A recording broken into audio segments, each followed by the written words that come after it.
Good afternoon, ladies and gentlemen. Welcome to Finger Lakes Gaming and Racetrack. At this time, please rise for the playing of our national anthem.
Ready for the opener.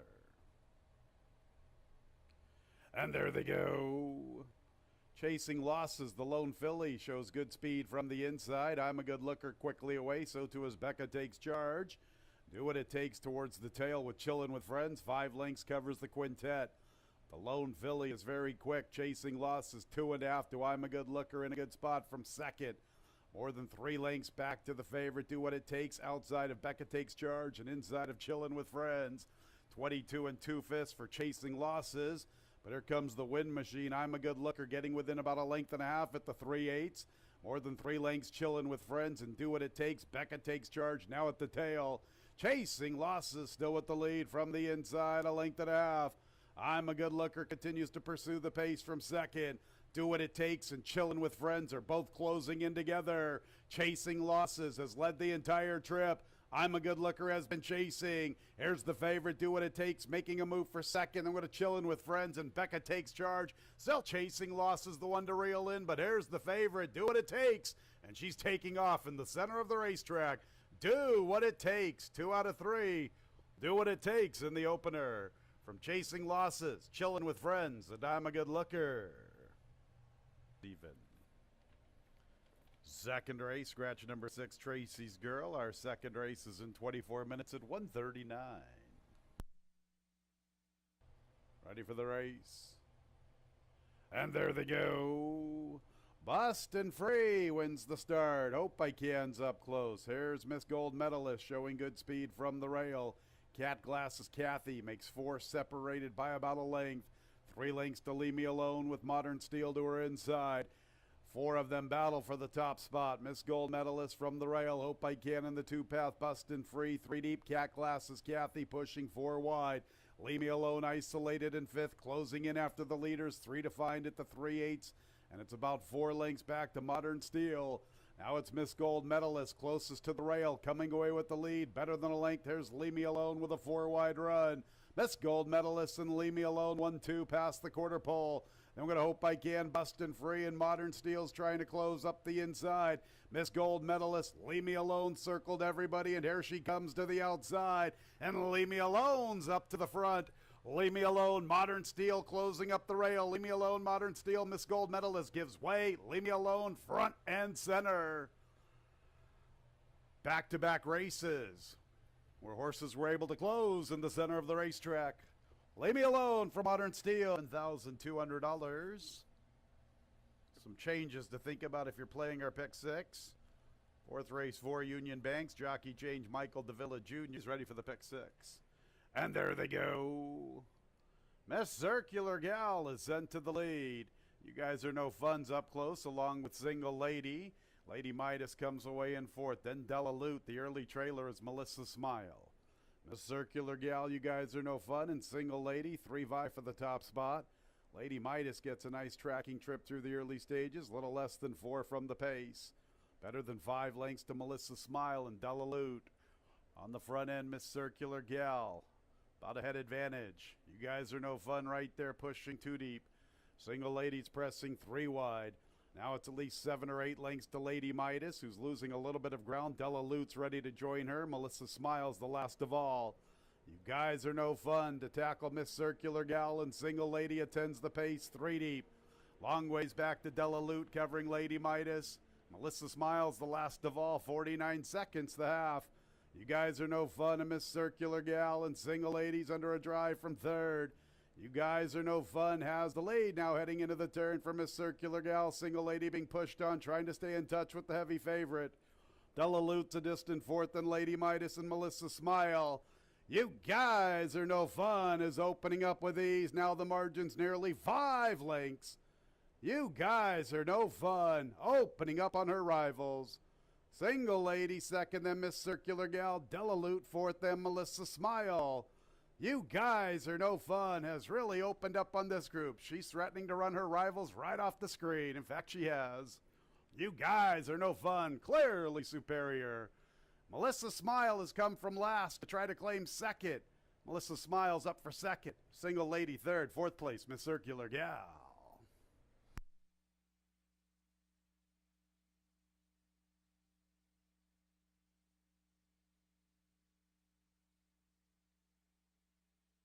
Just about set. And there they go. Swift start for Stone Guitar. Smokin' Alone shows pace. Beachside is there, so too is Florida Endeavor. Here's Royal Suspect striding into the 5th spot from the far outside. Union Banks is second last, and Cool Quartet's the last of all. Stone Guitar, the pace on paper, a length to Florida Endeavor and Beachside. Royal Suspect wants to get involved with his wide journey. Smokin' Alone's 5th from the rail, 3 off the pace. 4 lengths to Union Bank, 7 lengths off the lead, and about 7 lengths to Cool Quartet, a little more than 14 from first to last. Stone Guitar, Beachside turns up the pressure. Royal Suspect draws within a length, 3 deep. It's a break of 5 lengths to Smokin' Alone. Following him, Union Banks. Florida Endeavor gives way, nothing yet from Cool Quartet.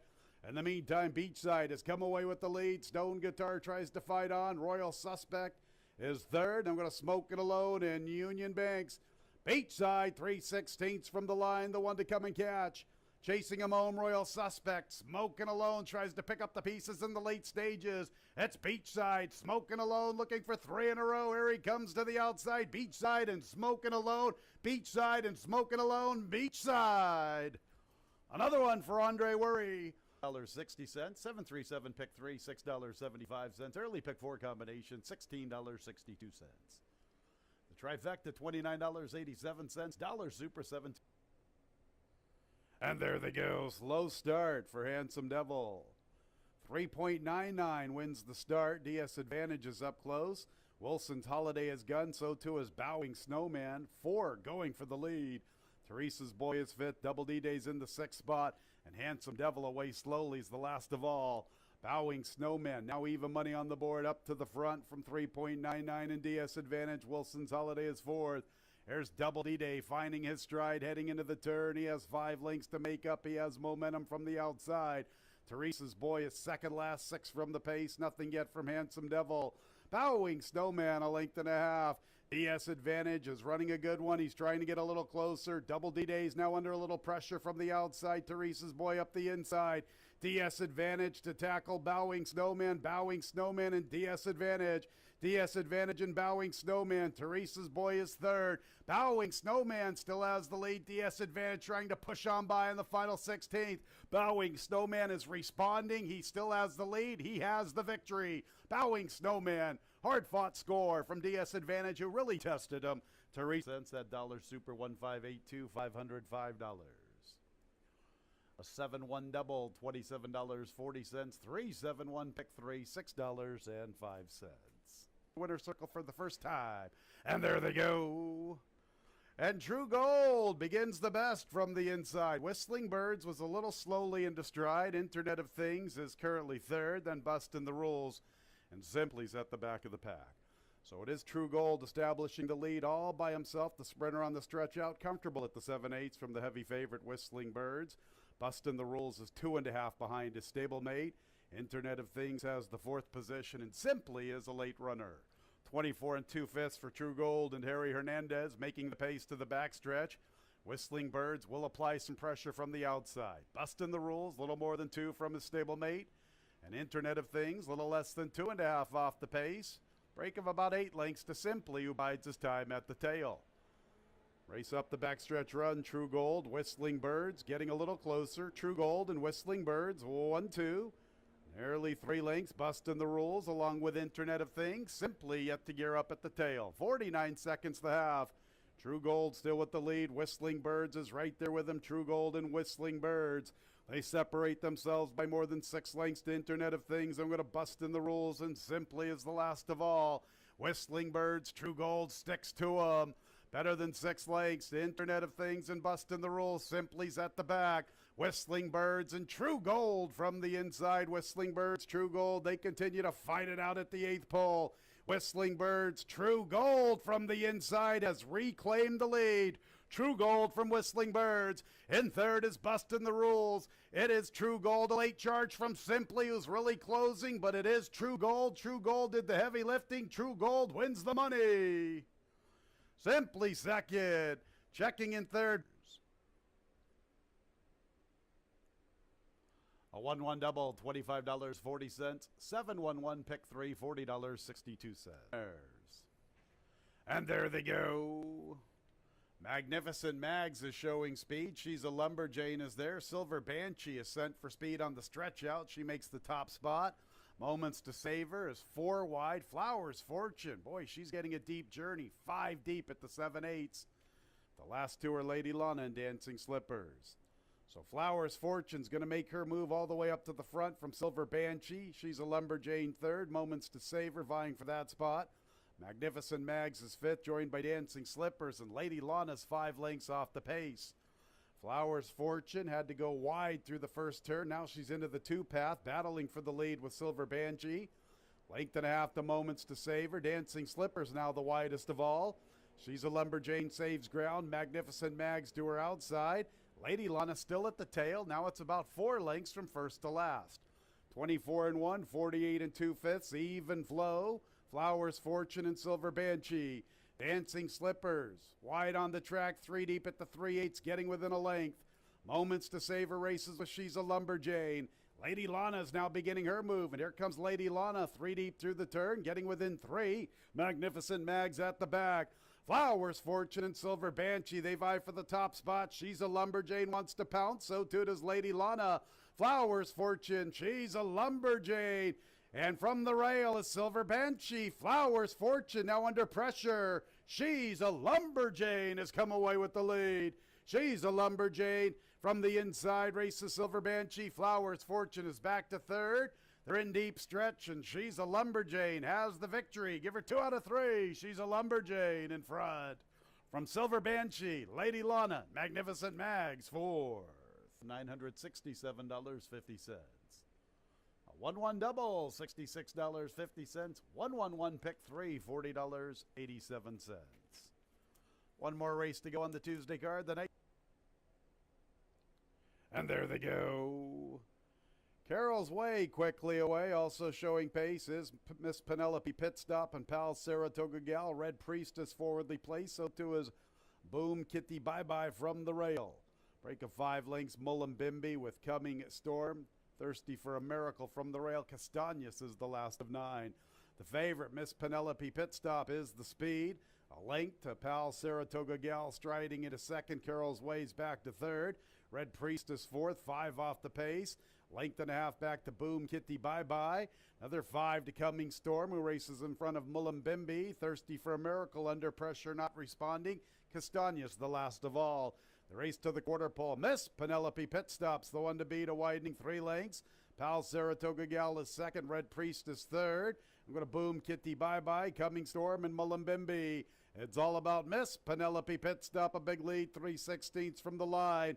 Red Priestess takes up second. Pal Saratoga Gal retreating. Boom Kitty Bye Bye makes a move for third. Following after her, Coming Storm and Mullumbimby. Miss Penelope Pit Stop, Oscar Gomez with the late double. Red Priestess trying to hang on for second. She will. Boom Kitty Bye Bye checks in third. Look like Mullumbimby for 4.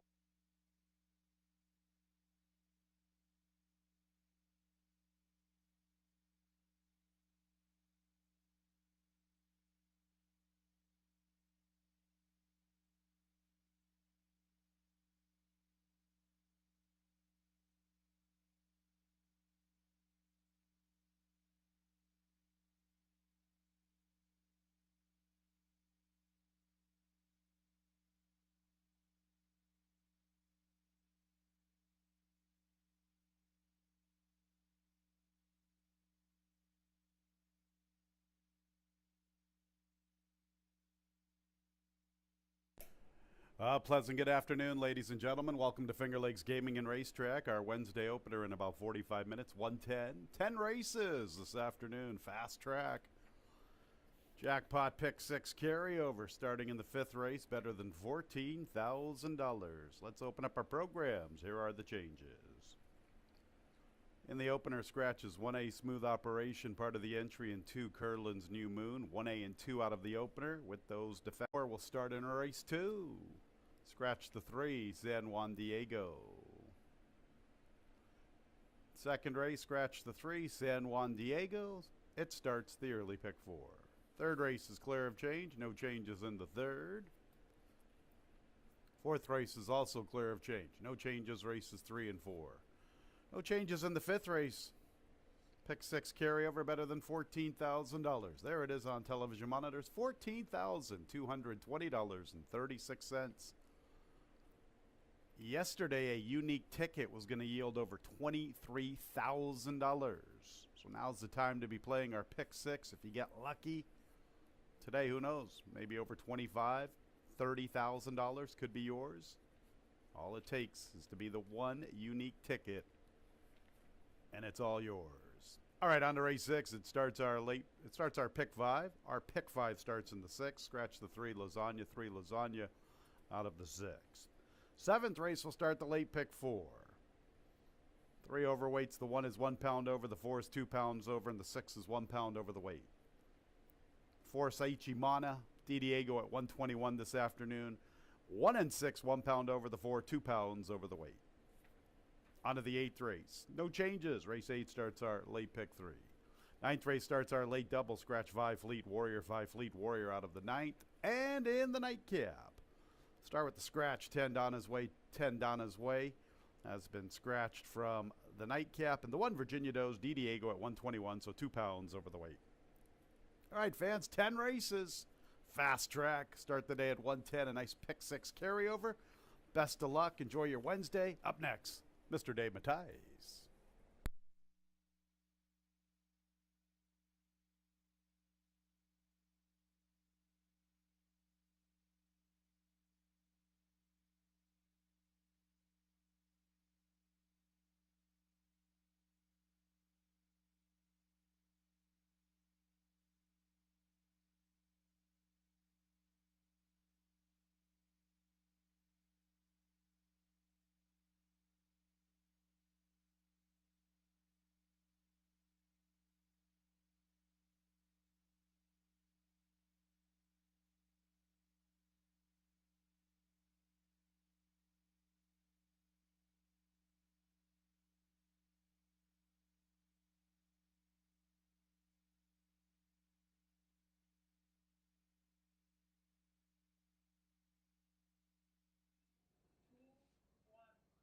I'm Dave Mattice here, Finger Lakes Gaming and Racetrack. 10 races today. Fast racetrack for these 10 races. Yeah, so remember the pick 5, that starts, it's always the last 5 races of the day. So it's 6 through 10. The 20-cent jackpot pick 6 starts the race before in race number 5. Got to mention upcoming, our next live racing day isn't going to be till Monday, so we're going to get into October. I believe it's the 4th, I could be wrong, but we're going to get into October. But we got a pretty good stakes race. It's been a while since we've had a good sprint for the fillies and mares, the older fillies and mares, and we got the Arctic Queen Stakes coming up this Monday. I was looking at the field, really strong group. I believe there's 8 horses in there, but you got Let Me Take This Call, Miss Jimmy, Spin a Yarn, a real quality field, classy field for the Arctic Queen Stakes. Looking forward to it. That's the next racing day. That'll be coming up on Monday. Definitely something to look forward to there. All right, let's look at today's card. Well, we did lose one. Well, we lost a couple in here. Pretty much knew one of these 2 speed horses for Ferraro was going to scratch. The 1A Smooth Operation was the one that scratched. Then you got the 2 Curlin's New Moon out of race number 1. So we're left with 4 betting interests. We do still start pick 3s and rolling doubles, but no try, no super, no show. So, you know, you look at this race. Obviously, it was either going to be Smooth Operation or Encryption Key. One of the 2 is going to be the lone speed. And question is, can the stablemate our Caravan just keep doing it and win again. A little more difficult task today with the stablemate. I mean, Encryption Key is absolutely lone speed in this first race. Unless High Command takes an early run at the horse. I mean, High Command does have some route speed, but I would expect Encryption Key to set the fractions here.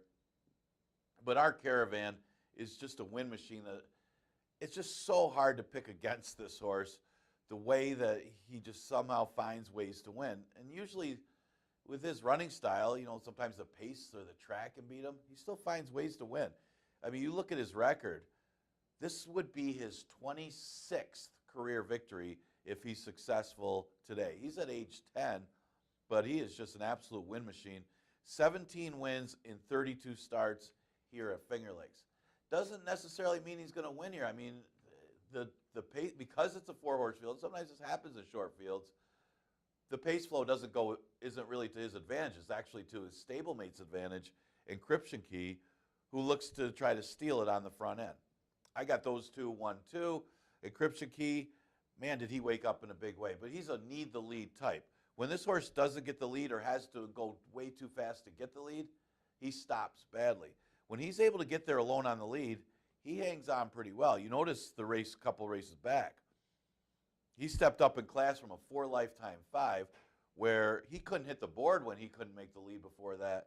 He won in that spot and then stepped up and ran against the 1 State Breds and put up a big number with a 79 buyer, beating next style winner Candy Rock. So he's capable as the only speed here, unless High Command takes an early run at him. This Cat Can Fly, well, he won the Genesee Valley Breeder Stakes. That was a pretty good effort, actually. I mean, you notice he's kind of an every other this year. He had a big effort earlier in the year when he won, and then the Genesee Valley was a good effort as well. Last race, he just ran into Winston's Chance. I mean, that's a classy horse. Former top horse here at Finger Lakes that went to New York for a while and came back, and just nobody was going to beat Winston's Chance that day, so he had to settle for third. A little easier here, but again, the pace flow is against these horses with Encryption Key in the race, and our Caravan might be a little bit better than this one overall, but on his best, he could win here, especially if Encryption Key stops, and then it turns into a sprint to the wire for our Caravan, and this Cat Can Fly. 1-3-5 in race number 1. Right now, odds of 1-9. I'd be scared to take 1-9 when you got a horse that's a lone speed. That's a stablemate in here. All right, second race, scratch the 3, San Juan Diego. Another race that doesn't have a lot of speed in it. Figure the old-time veteran Rico Capote will be on the lead as far as he goes. Maybe his best chance to get a victory before he retires. Could see it. I mean, this is another one. A 22-time winner is Rico Capote. He was a really short distance specialist. He'd come out at the beginning of the season at 4.5 and 5 furlongs and just go some quick times. 20 wins here at Finger Lakes. Rico Capote, kind of a legendary staple here at Finger Lakes at age 12 now, so he's at the end of his career. But he's the speed here. I used him in the top 3. I used him second. They got to catch him. I used Gusty Wind on top. Yeah, he keeps running his race. I mean, he runs the same race almost every time. He's just a little tougher competition. This is the easiest competition Gusty Wind has faced. Ran second to an always second Shanghai Noon. That's the only knock I'd have on the horse. The last race he was wide, so I can kind of forgive that race. There wasn't a lot of speed in there, and they didn't back up in the slop. Well, he's only 1 for 10 in the slop, but I got this one on top. Just looking at the competition. I mean, these are horses that are finishing behind him, unless Hampton's Holiday steps up after needing a couple races at the beginning of the year. Enrico Capote could be just gone on the front end. See how well he holds on today. I mean, he's the speed. He's at age 12. No, he's not the horse he used to be. But sometimes when the pace flow goes these horses' way, they could be tough. I'll use Hampton's Holiday for third. Yeah, I mean, if this horse is sharp after those first 2 races off the layoff, he's going to be tough. But it was a long layoff. This horse did not run in 2020. So obviously he needed at least his first race. He did show signs of life last time. I mean, he's just passing some tiring horses as he was far back early in that race, and the pace wasn't that quick. I mean, 58 OG, a speed horse, was able to hold on, and they slowed it down. Problem is, there isn't a lot of pace in here either. I mean, Rico Capote, maybe Benny and Alex could be the one to press, or look out, Jace. Nobody's really that fast early, unless Rico Capote just shoots out there. But against this field, he should be tough. I mean, he's 5 for 7 in the money at this distance, so don't think because of his closing style he can't win going 5.5. He may need a little help up front, but he's got that one run, and he could be there. 5, 4, 7, 6 in race number 2. Remember, we got 10 today. Third race, 11 to 9,000 as a claiming condition, 5.5 furlongs. It's a never won 3. Man, somebody's going to win this race. Yeah, this is the race I had the toughest time with today. You got Fudge Brownie as one of the favorites. The horse has never run on the dirt, so what do you do with that one? Her numbers are good enough on other surfaces. Trivia, good-looking performance, but it was against a lower condition. Investment Grade, she's been way overbet and a little overrated. Time Travel stepped up in class and pulled off the upset last time. She's not out of it. Call Me Carmelita was claimed for 5, but they tried her too tough in an allowance race. Banker's Beast, she drops. Funny Pursuit, maybe waited a little too long last time, but you know, this is a tough field. As far as they're pretty equally matched, with all coming from all different directions at you. The one thing I noticed was you could see these horses in for 5,000, most of them. Time Travel ran for 5. Investment Grade really is a 5,000 claimer. Call Me Carmelita was claimed for 5. So was Banker's Beast. And I just don't know what to make of Fudge Brownie. So really the horse that might have a little bit of a class edge on dirt anyway is the 2 Trivia. I mean, she is coming off a win, and she did step up to win as far as her number. I mean, she actually dropped in class from an allowance race and really responded with a big number. One of the things I want to mention, and probably if you're off track watching, you don't, I mean, you may play finger race, but one of the things that is an angle that you got to watch for is we resurfaced the racetrack the beginning of September. Sometimes you'll see these horses run better on the new surface. And you notice, wow, why did that horse improve right after the beginning of September? That could be a factor too. I know the drop in class certainly helped, but she may have also liked the deeper resurfaced track that we had that day and responded to it. So I'm going to use her on top. I think she could come back here. It is a little bit tougher than the field that she beat, but I don't think that much tougher. As mentioned, a lot of them could be running for 5,000. Fudge Brownie, if she takes her numbers and form from the turf and puts them here on the dirt, she's going to win. That's a big F. You don't know how this horse is going to perform on the dirt. You see the works, well, they're not on the dirt either. So what do you make of Fudge Brownie? She's got to take to the surface. That's the big thing. We see E.T. Bear just won the stakes race the other day, was aboard that one. The 5, I'm going to use a long shot for third. Why not?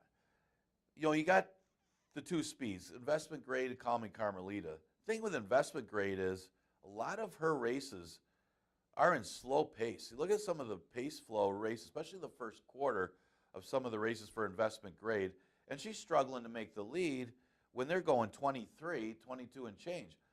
I think Call Me Carmelita might be the speed of the speed here, at least can withstand the pace if she's out there at 22 and 3, 22 and 2 with one of these other horses, that she might be the better of the speed. So I could be wrong, but she did break her maiden for maiden special weights.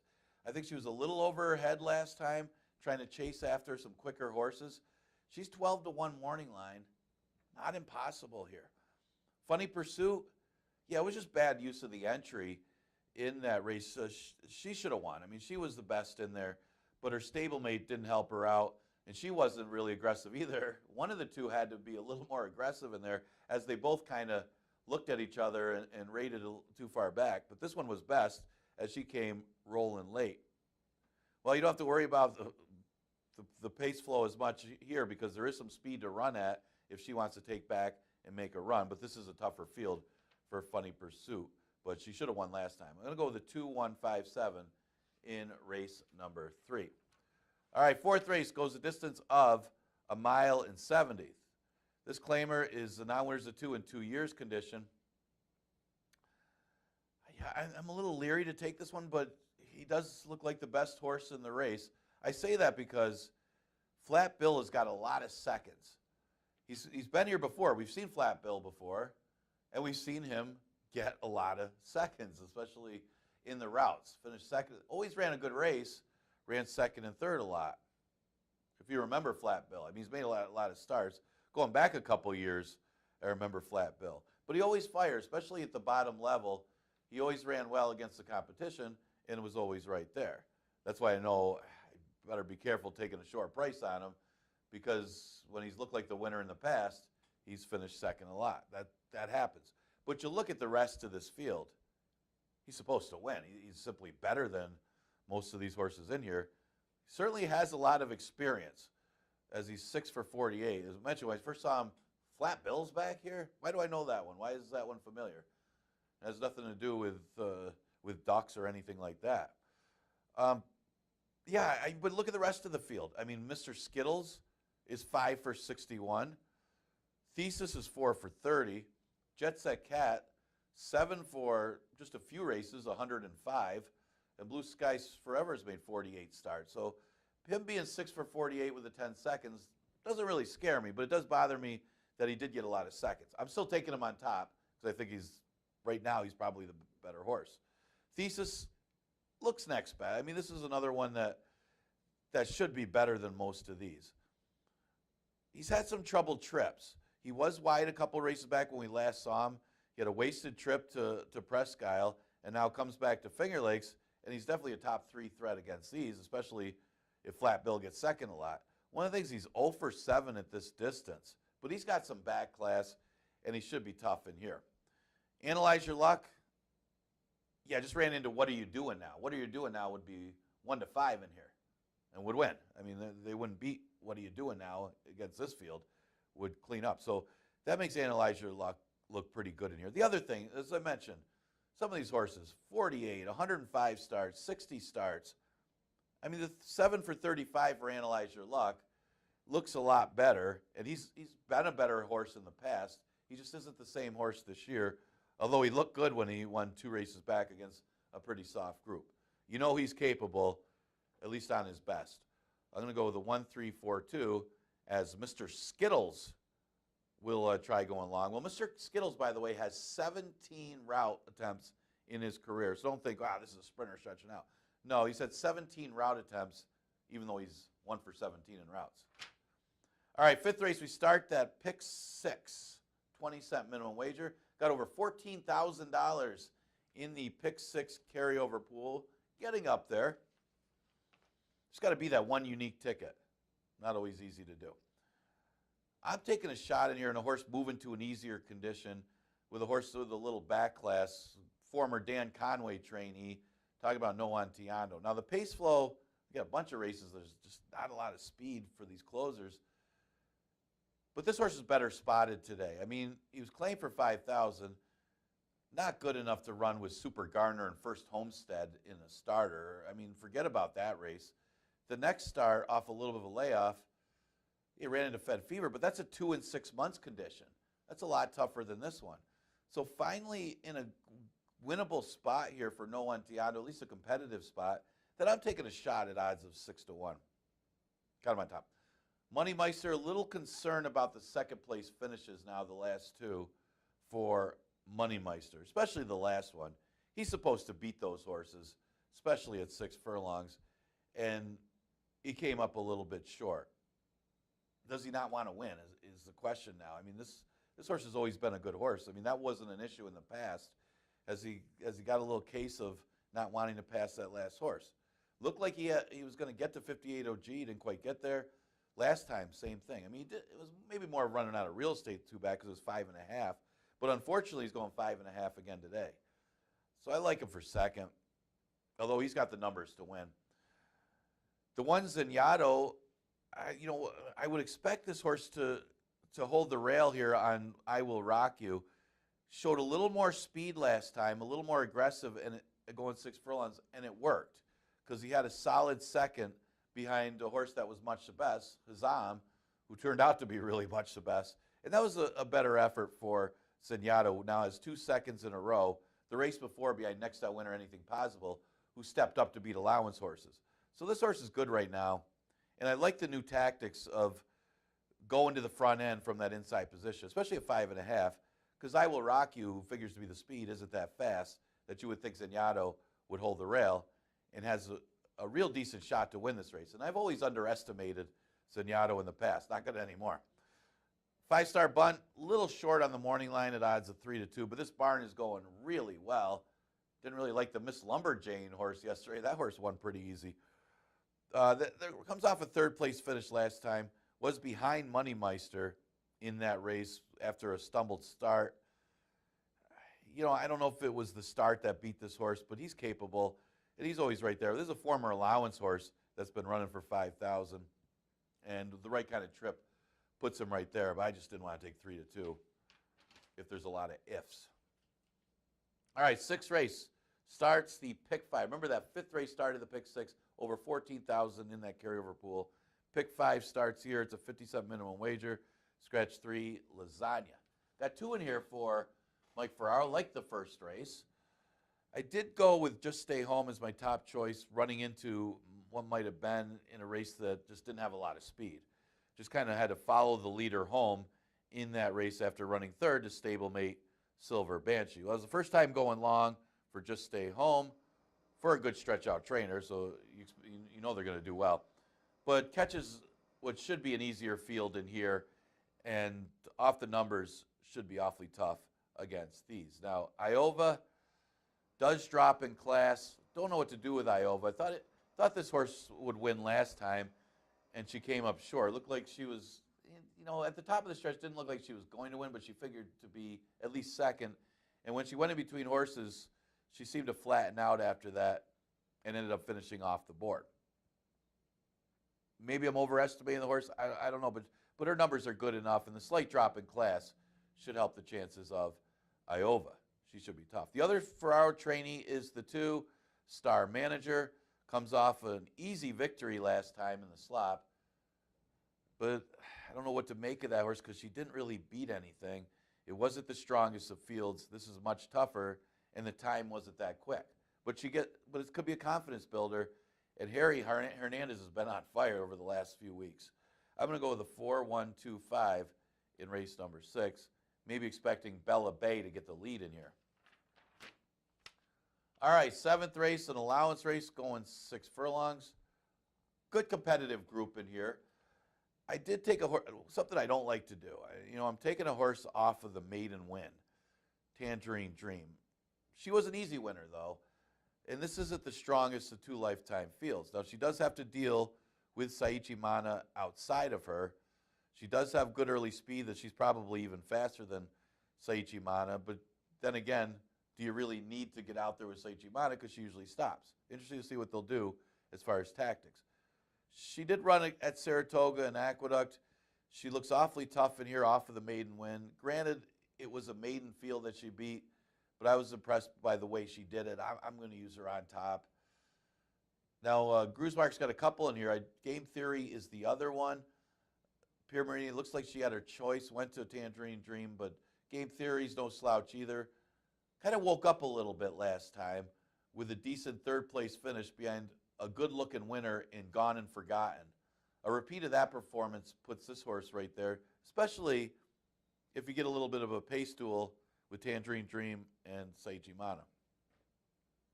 Didn't know what to do with Calabogue Sound here as Rudy Rodriguez sent this one in here. You'd expect her to run better than what she did.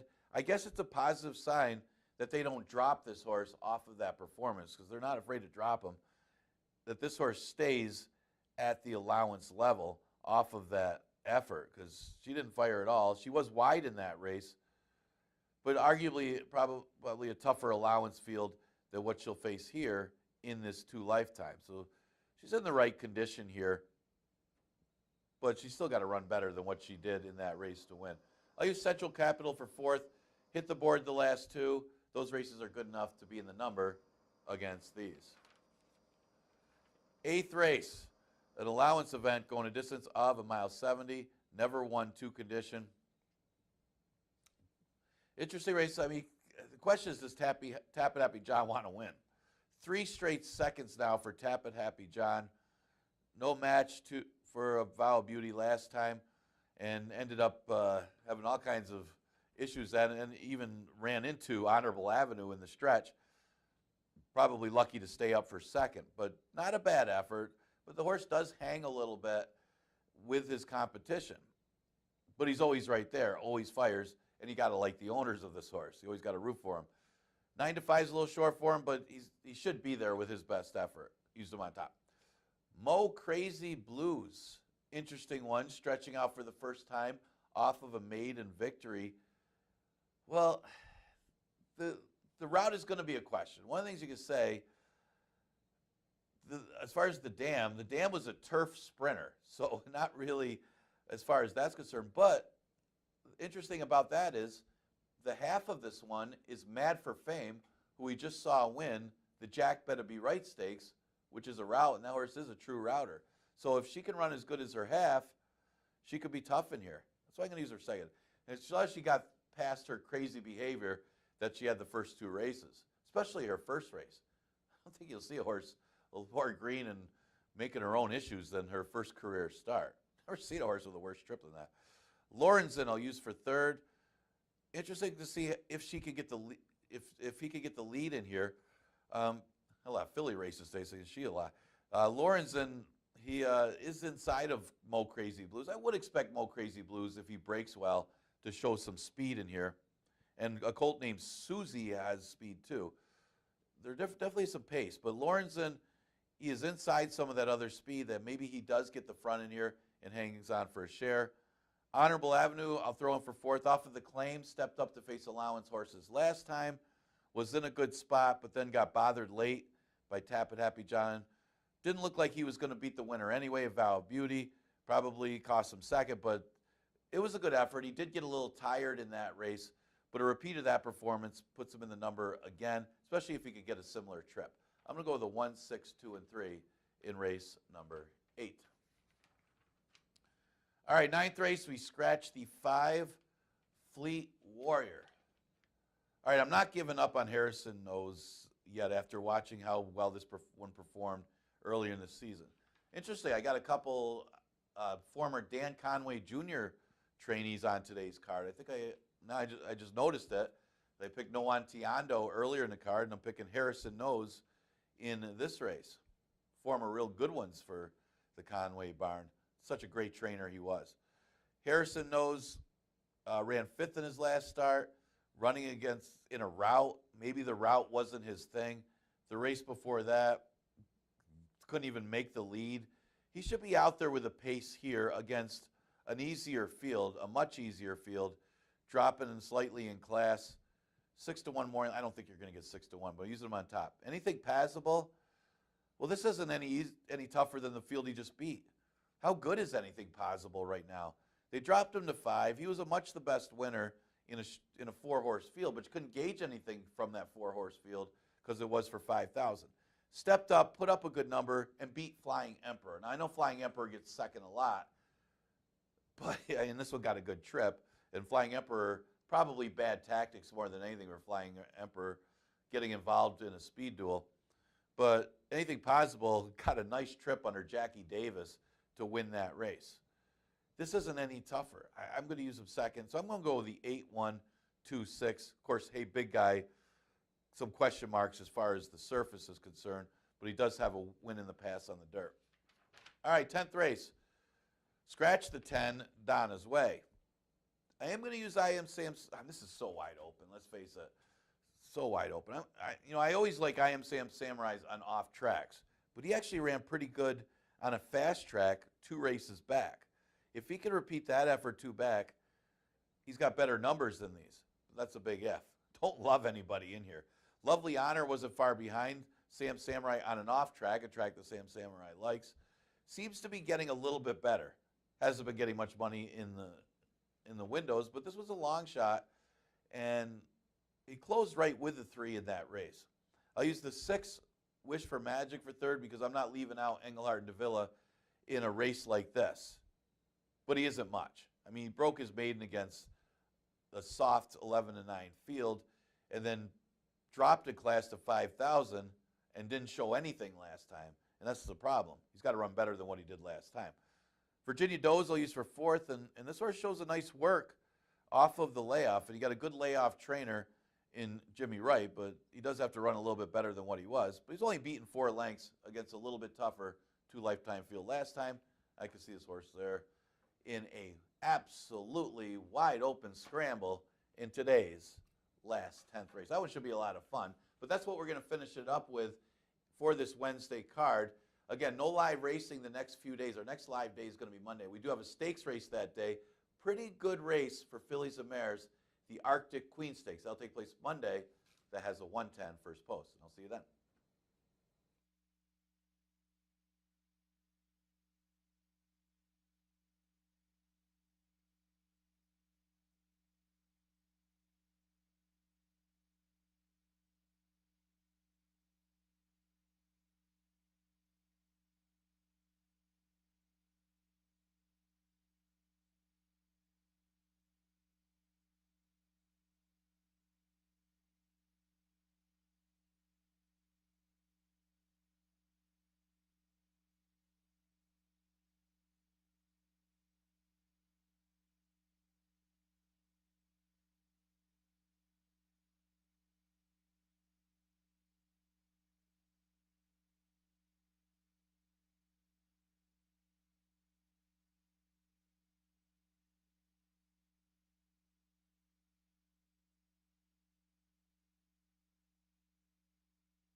The opener starter allowance conditions, optional claiming tag of $10,000, 3-year-olds and up 1 mile and 70 yards. Scratches 1A smooth operation, part of the entry in the 2 Curlin's New Moon. No show, no trifecta, no superfecta wagering. Let's meet the field with the prohibitive favorite, 1 Hour Caravan, 1-9, Andre Worry. 10-year-old's looking for his 26 career victories, looking for 4 in a row, 5 out of 6, and 26 overall. What a career. Here's a stablemate 3, Encryption Key, Luis Perez, both conditioned by Michael S. Ferraro. 4 is High Command, Tammy Permarini. And the 5, The Scat Can Fly, with John Davila Jr. Just a quartet in the opener. Some pretty good ones, though. The opener in 7 minutes. We have a 10-race card, fast racetrack. With the 10 races, race 1 starts the early double and the early pick 3. 1:10 is the post time for the Wednesday opener.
Four minutes, the opener in 4 minutes.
Under 3 minutes.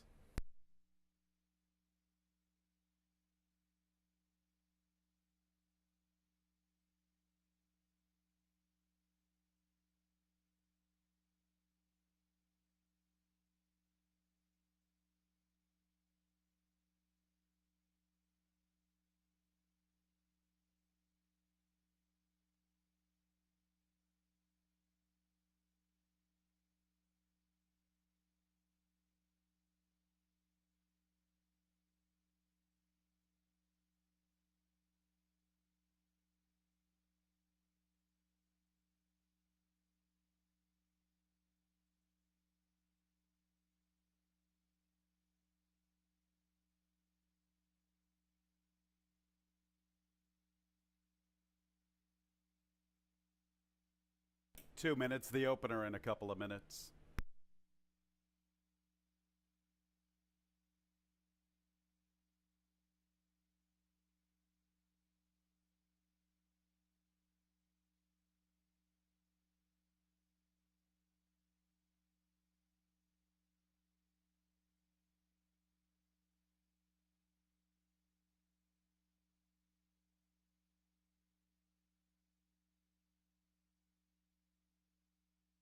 One minute, our Wednesday opener in about a minute.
It's post time for the opener. Just a field of 4 to start our Wednesday card. 10 races this afternoon.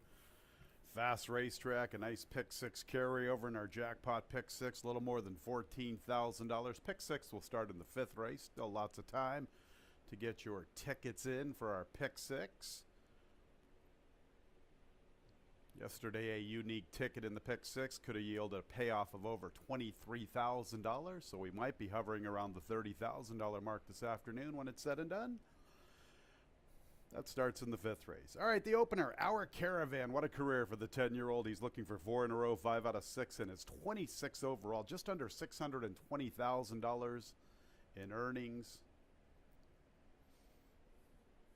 Like a fine bottle of wine, he just keeps getting better with age. Our Caravan. His stablemate Encryption Key is situated. Here's High Command, and one more to load. This cat can fly.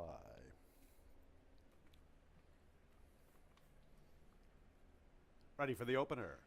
And there they go. Pretty good start for all. High Command did make a little contact with Encryption Key. They will vie for the top spot. Encryption Key is always key to go, and he's on the lead. So it is Encryption Key from High Command, and Our Caravan is third, up close from his stablemate. In the early trailer, This Cat Can Fly.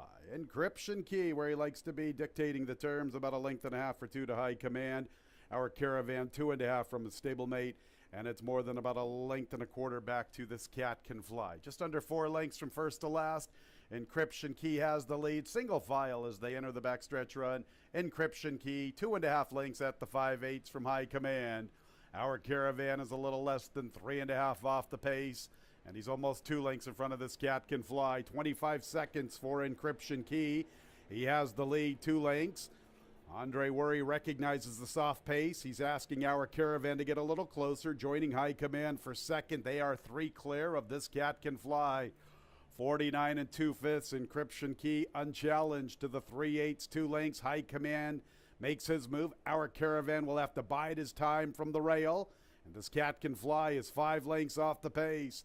Encryption Key, High Command, Our Caravan is third. This Cat Can Fly trying to close in. They race past the quarter pole. Encryption Key turns for home with the lead. High Command is pursuing from second. Our Caravan has been maneuvered off the rail, and now he gets to close in. And This Cat Can Fly's quickening with him. Our Caravan, old man strength. He just loves to win races. To be the man, you gotta beat the man. His name is Our Caravan. His 26 career score. Like your style, old timer. This Cat Can Fly second. Further back, High Command and Encryption Key.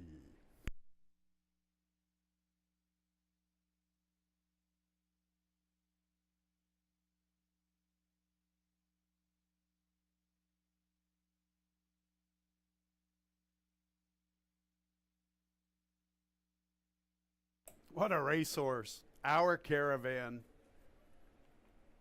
10-year-old just keeps getting better and better. 144 and 3/5, the unofficial running time. Second place 5, the Scat Can Fly. Third place 4, High Command. Fourth place number 3, Encryption Key. 1543, that final running time. 144 and 76/100ths.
The opener is official.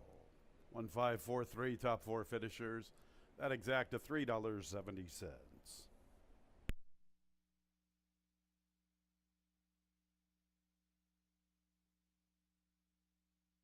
Second race will start the early pick 4, scratch number 3, San Juan Diego.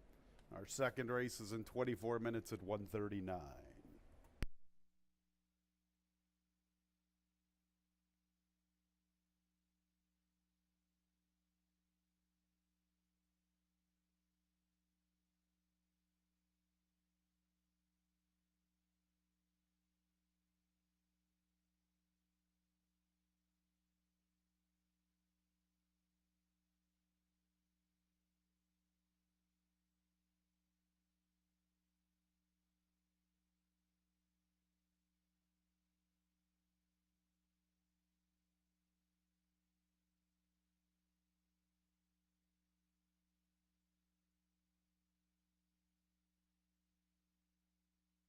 '26 career victory for the 10-year-old Bay Gelding, Our Caravan. 4 in a row and 5 out of 6, 26 overall.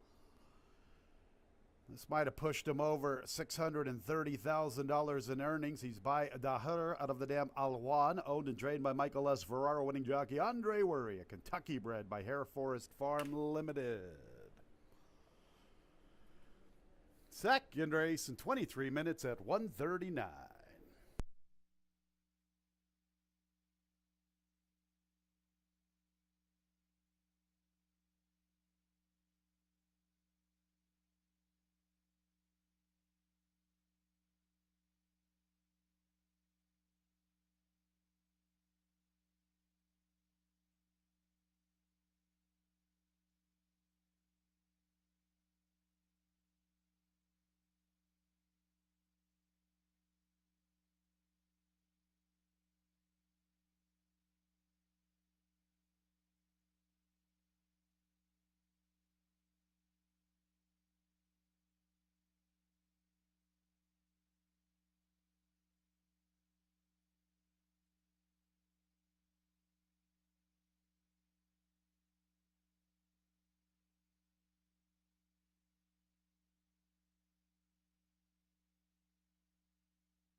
All right, continuing into the second races, our caravan just adds to those victories. Another win today, Andre Worry for Ferraro. Second race, a 5,000 claimer that goes the distance of 5.5. We scratched the 3, San Juan Diego, and you're left with 6 betting interests for this race, and you can make a case for a few of them in here. The 5 Gusty Wind getting some play at odds of 3-1. Benny and Alex has a look. You got the 7. Hampton's Holiday is another one that's getting some action in here. Hampton's Holiday ran 4th in his last start, and that was the second start off of a long layoff. Keep in mind, this horse did not run in 2020, so had to need at least 1 start, maybe 2 starts. This is his 3rd start off the layoff, and he had a lot to do last time and was just passing some tiring horses. So maybe he needed that race too. He'll be a little sharper today and put in a late run. I remember Hampton's Holiday of a few years ago went on a little bit of a win streak where he was beating horses with no pace in the race and still getting up to win. So this horse is very capable, and it's a soft enough group that if he can be a little sharper today off of those 2 starts, that he could find himself in the winner's circle. Now, Gusty Wind comes off a 5th place finish last time when he was caught wide on a sloppy track. 2 top 3 finishes before that against arguably a little tougher fields. The fields do keep getting easier in this condition. That's why he's going to keep getting closer and closer. So a logical horse to be a factor is the 5 Gusty Wind. That's a couple of the horses getting some play for this second race. We start the pick 3. Scratch the 3, San Juan Diego.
Second race, sprinting at 5.5 furlongs, 3-year-olds and up. Non-winners of a race in the past year, $5,000 claimers. Scratch number 3, San Juan Diego. Second race starts the early pick 4. Post time is in 6 minutes at 1:39.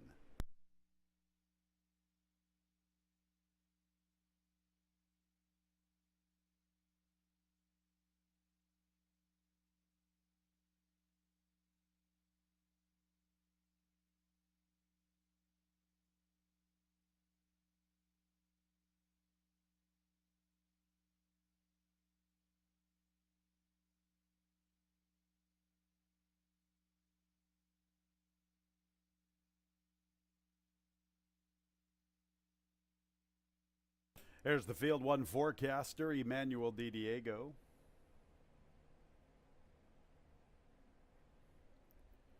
Next will be number 2, Benny and Alex, John Berrios. Scratch the 3. 4 is Rico Capote, the 12-year-old's looking for his 23rd career victory. His jockey is Sammy Cardona. 5, Gusty Wind, Rudy Ignacio. Current second choice at 2-1 onto the 6th. Lookout Jace, Harry Hernandez. Favoritism with 7, Hampton's Holiday in search of his 6th career score. His jockey is Jackie Davis. 5 minutes until the start of the early pick 4.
Three minutes, less than 3 minutes until post time.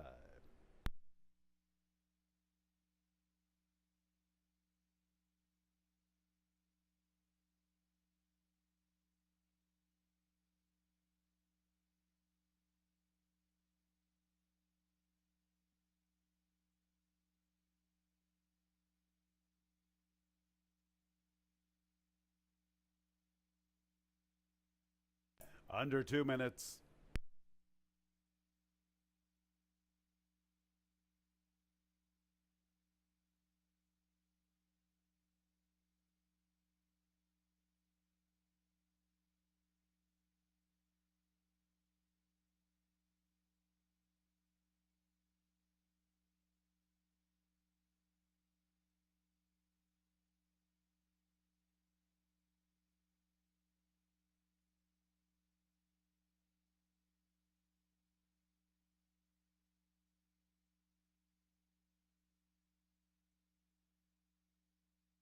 1 minute, the horses are approaching the starting gate.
It's post time for the second race. 8-5, number 5, Gusty Wind. 5-2, number 7, Hampton's Holiday. 7-2 for the old timer, Rico Capote, the 12-year-old. Just saw a 10-year-old capture the opener. Can Rico Capote outdo him? He's looking for his 23rd career victory, Rico Capote. Field of 6 at the gate. Forecaster's the first one in. Here's Benny and Alex. Next will be the 12-year-old, Rico Capote.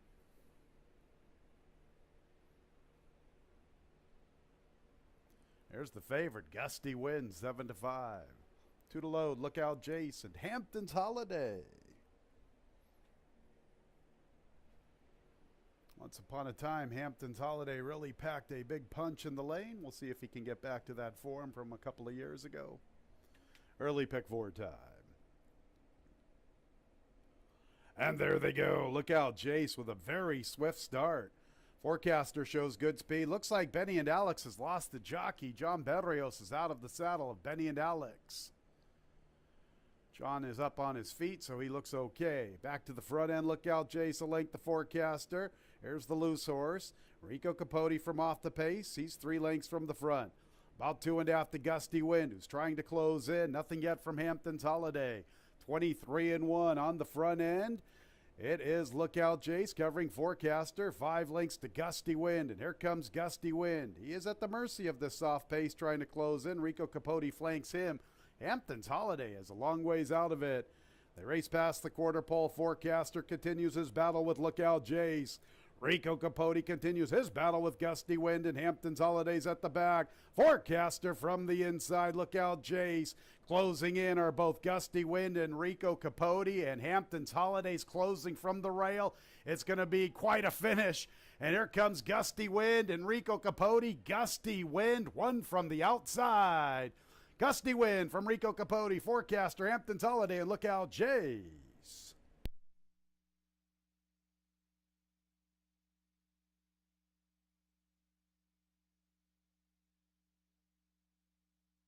All right, fans, let's hold all tickets. Stewards want to see what happened at the start concerning Benny and Alex.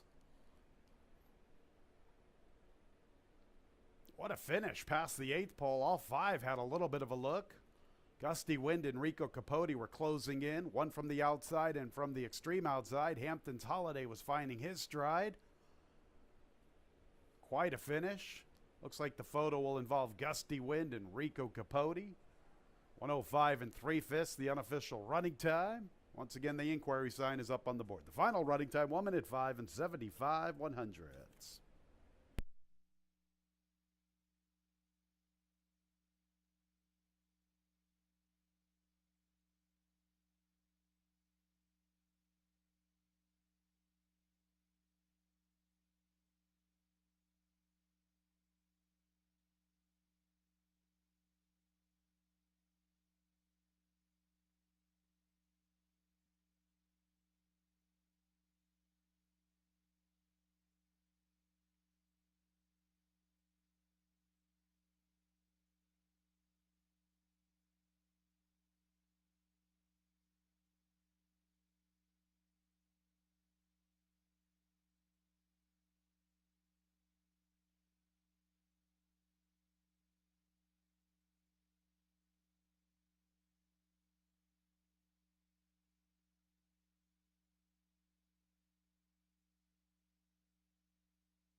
5 Gusty Wind first, second place 4 Rico Capote, third place 1 Forecaster, fourth place 7 Hampton's Holiday. As is, order of finish will stand as is. Looks like Benny and Alex jumped the gap at the 3/8, and he's loose on the backside. Heads up, all backside employees. Benny and Alex is loose, heading back to his barn. There's Gusty Wind in the winner's circle. It's his 4th career score. 6-year-old Bay Gelding by Indy Wind out of the dam Sweetsy Peetsy, owned and trained by Paul Barrow, winning jockey Rudy Ignacio. Florida bred by the Jerome Bazo Trust. Benny and Alex stumbled at the start, causing all of his own issues. No change. Order of finish stands as is. 5-4-1-7 in race 2, which is now official.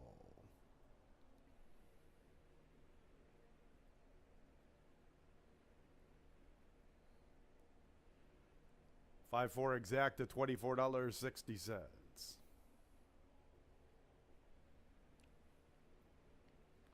$5-4-1 trifecta, $20.25. That dollar super, $147.75. A 1-5 early double, $10.20. No changes, race 3. Race 3 is clear of change. Our third race in 24 minutes at 2:08.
13 minutes to post for race number 3, and yeah, the start was not good as Benny and Alex lost. The rider did affect the running of that race, as rarely will you see Rico Capote come from that far back. Gusty wind coming with that horse as they hit the wire, as Forecaster and Lookout Jace were the two that were on the front end, but it was Gusty Wind who got the victory. Rudy Ignacio for Barrow, and that one starts another pick 3.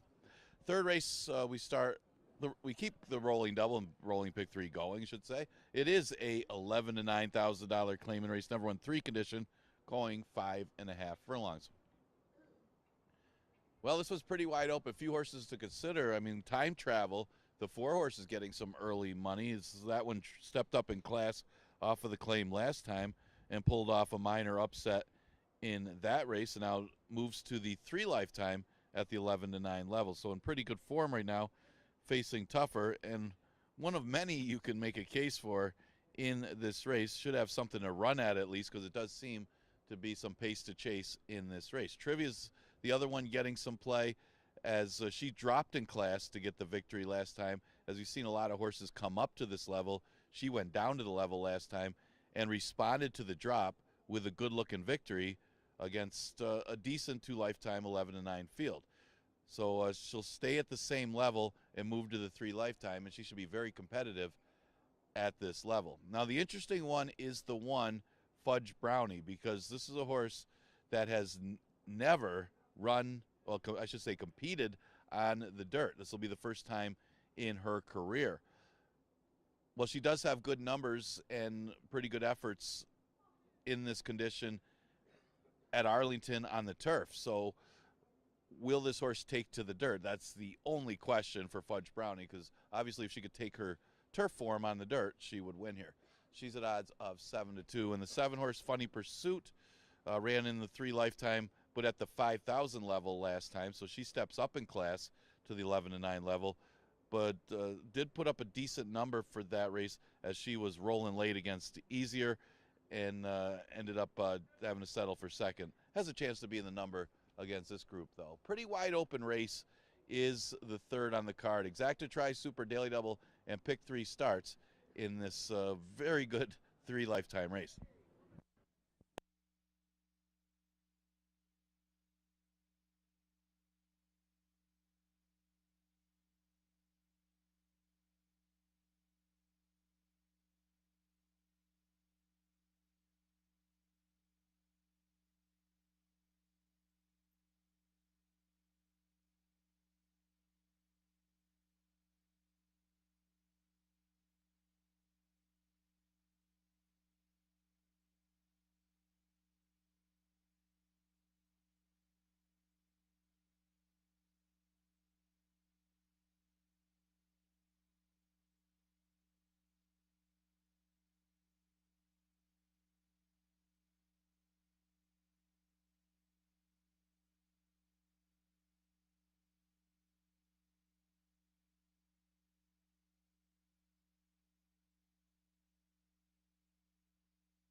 Race 3, 7, 3, and 4-year-old fillies sprinting at 5.5 furlongs. 3-year-olds and up now winners of 3 races. Claimers 11 down to 9,000. No changes. Our third race is clear of change. Post time in about 5 minutes.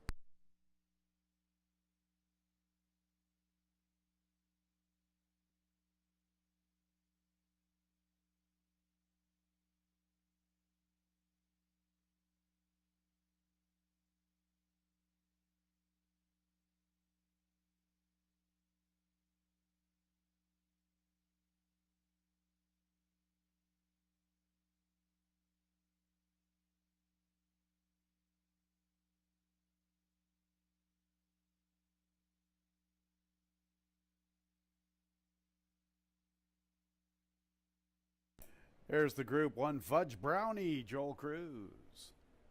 To his Trivia, Emmanuel Di Diego. Next will be number 3, Investment Grade with Michael Davila Jr. For his Time Travel, Jackie Davis. 5, Call Me Carmelita, Carlos Camillo. 6 is Banker's Beast, Harry Hernandez. And the 7 is Funny Pursuit with Sammy Cardona. 4 minutes until post time.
Two minutes, post time in a couple of minutes.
Nearing the gate.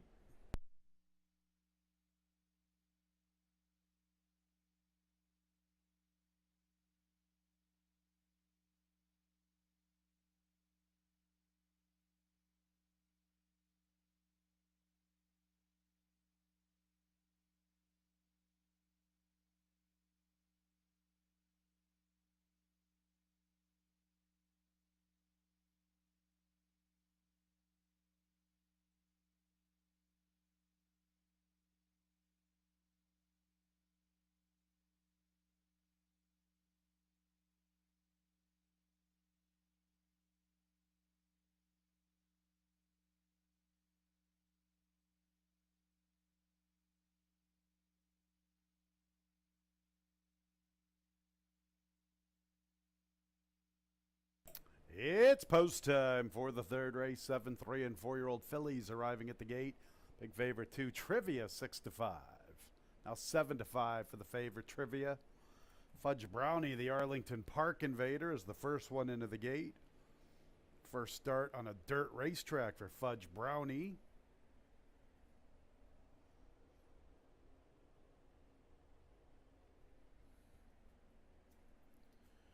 And Fudge Brownie has been backed out of her respective post.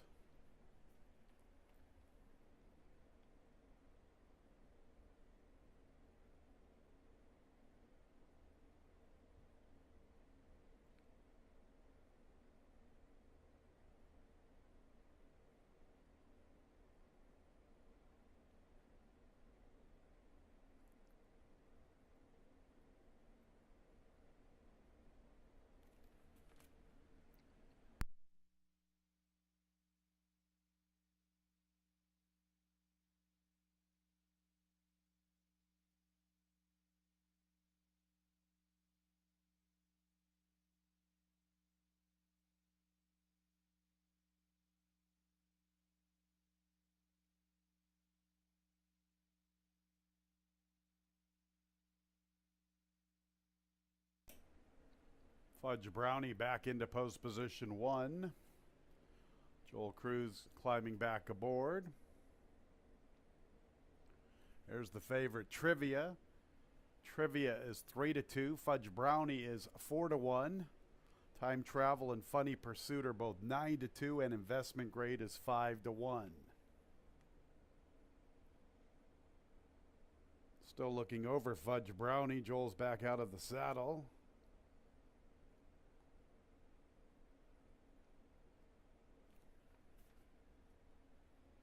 Now some reluctancy from Trivia.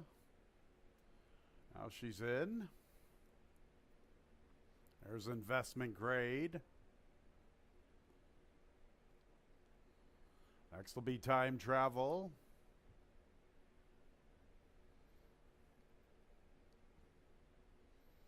Call Me Carmelita. 2 fillies still to load. Banker's Beast and Funny Pursuit.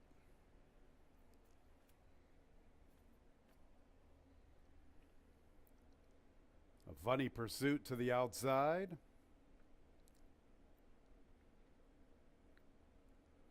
Ready for the fillies.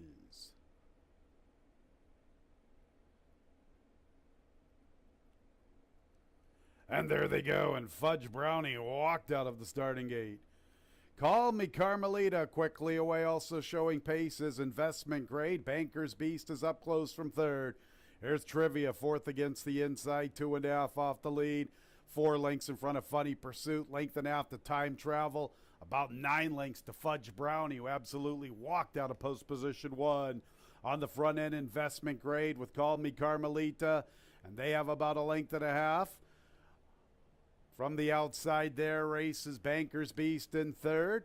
And from the inside is Trivia. Funny Pursuit is closing in with Time Travel. Funny Pursuit 3 off the lead. Time Travel 4 lengths from the front. They both close in together. And they're both taking wide runs at the lead.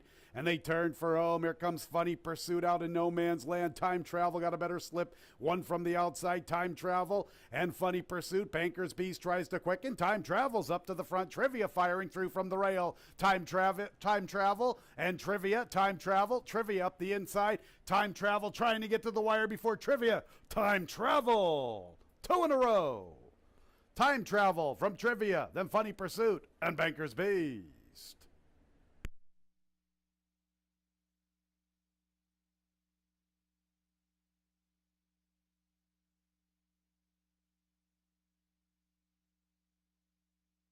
One minute 6 and 78/100ths.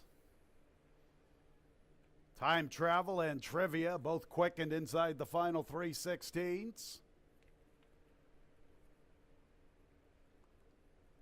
It's the 4, Time Travel, the unofficial winner.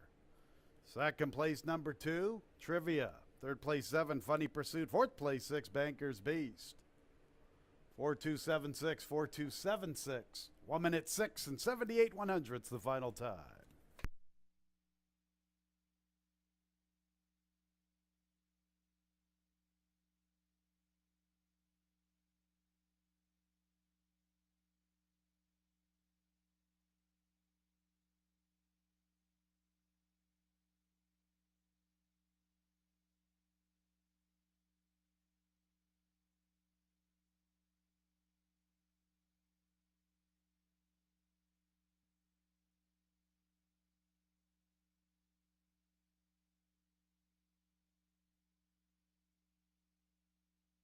2 in a row, number 4, Time Travel, a 4-year-old Gray-Roan filly by Constitution out of the Dam Downstream Bull. Owned and trained by Tina Chamberlain, winning jockey Jackie Davis. New York bred by Steven Sinatra.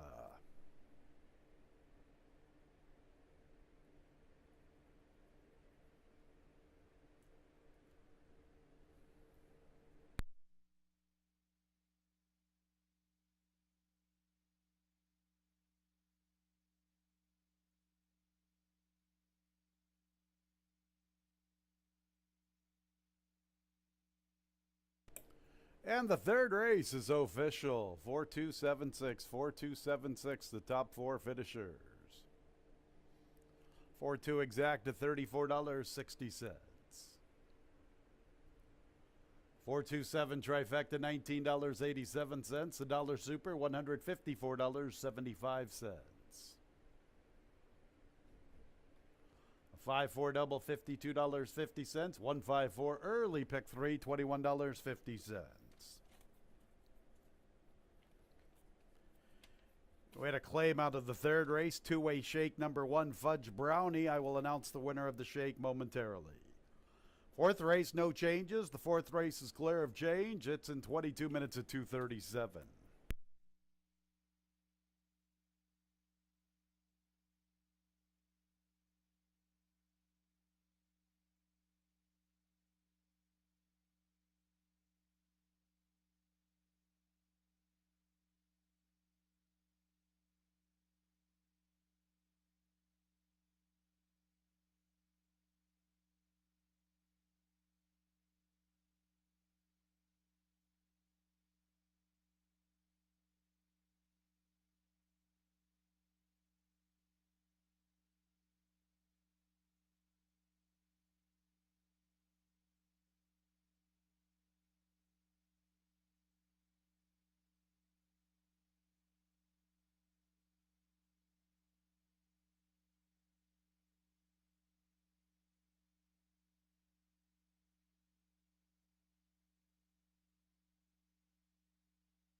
All right, fans, we had a claim from the third race. Apparently there was no shake, so there was a claim, though. Number 1, Fudge Brownie, moves to the barn of Paul Barrow, owner-trainer.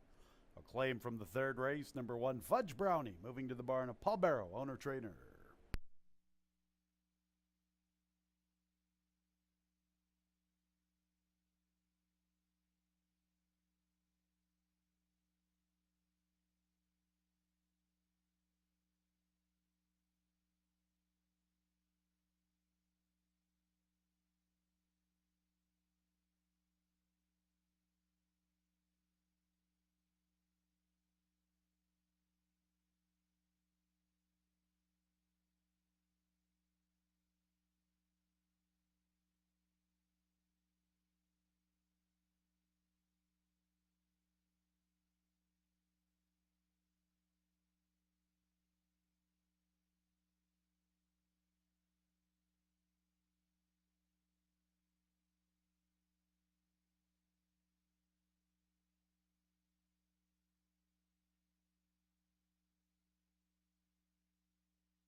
Horse in the paddock for the fourth race on today's card, and what a claim for Tina Chamberlain of time travel.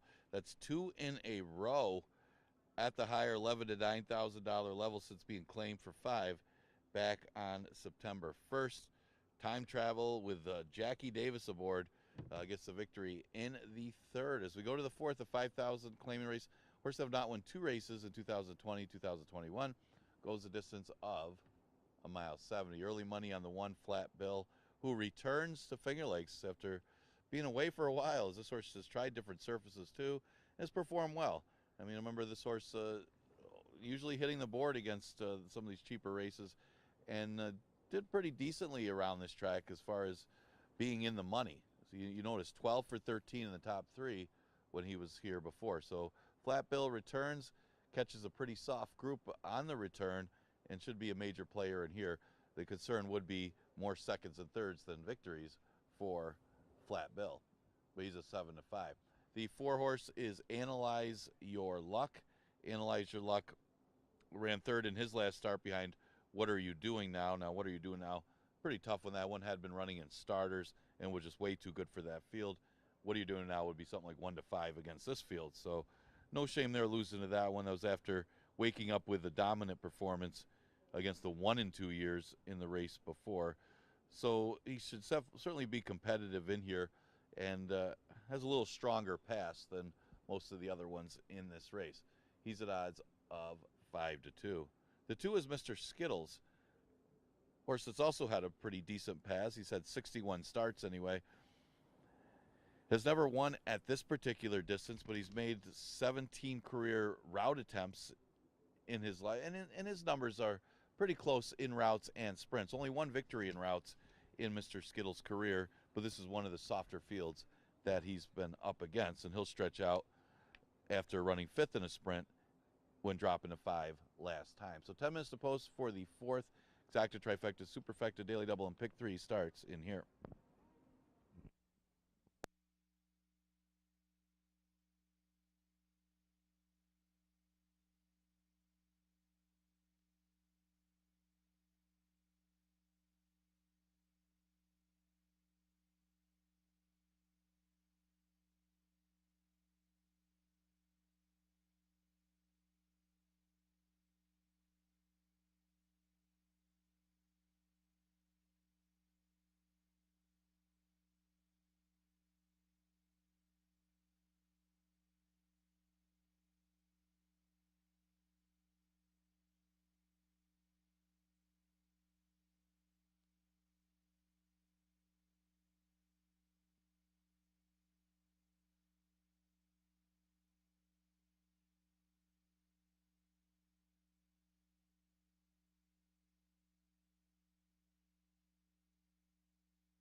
Race 4, 1 mile and 70 yards. 3-year-olds and up now winners of 2 races in 20 and 21. $5,000 claimers. No changes. Post time in about 6 minutes.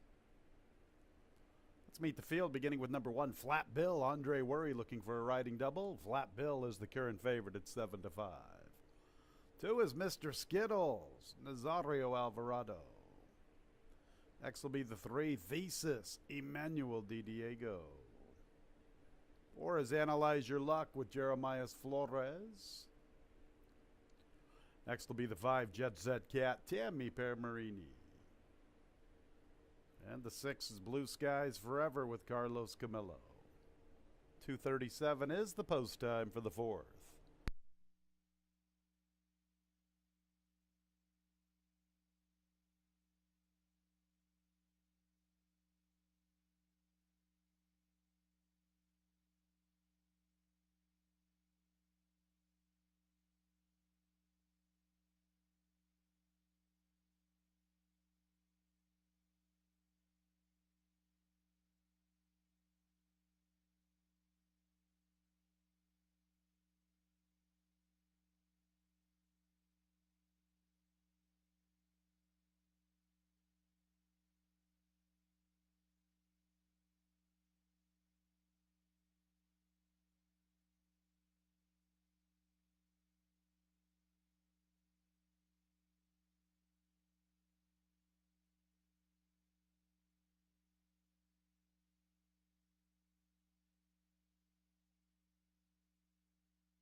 Less than 3 minutes until post time.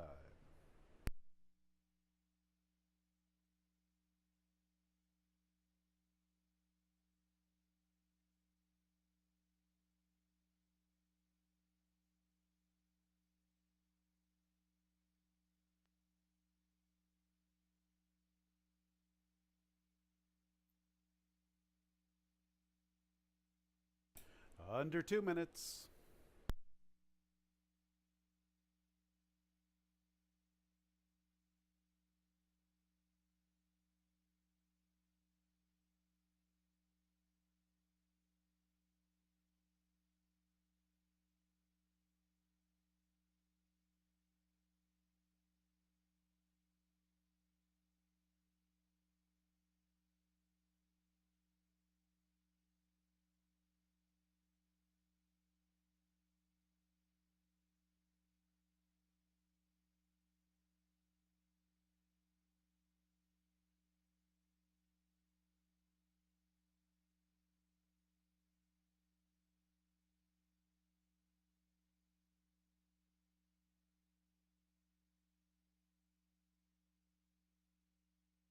1 minute, the horses are approaching the starting gate.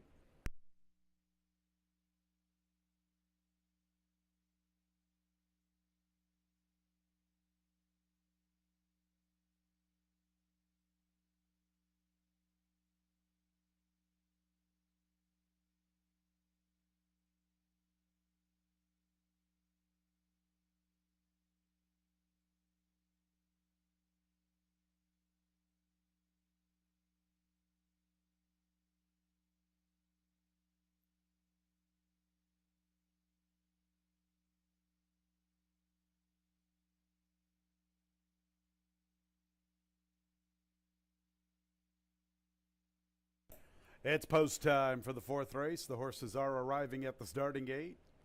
Favorite along the rail, number 1, Flat Bill, 4-5. Number 3, Thesis, 3-1 second choice. The 4, Analyze Your Luck, is the third selection at 7-2. Field of 6 at the gate. Flat Bill, the first one in. There's Mr. Skittles.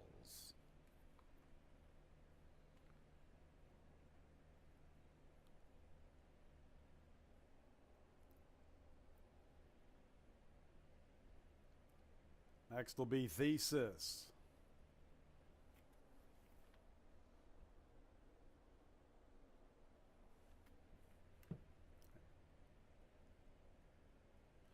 Jet Set Cat before Analyze Your Luck. The 12-year-old Jet Set Cat is in. Tammy Permarini's out of the saddle. There's Analyze Your Luck, and one more to load, Blue Skies Forever. Blue Skies Forever to the outside. Flat Bill is 4-5.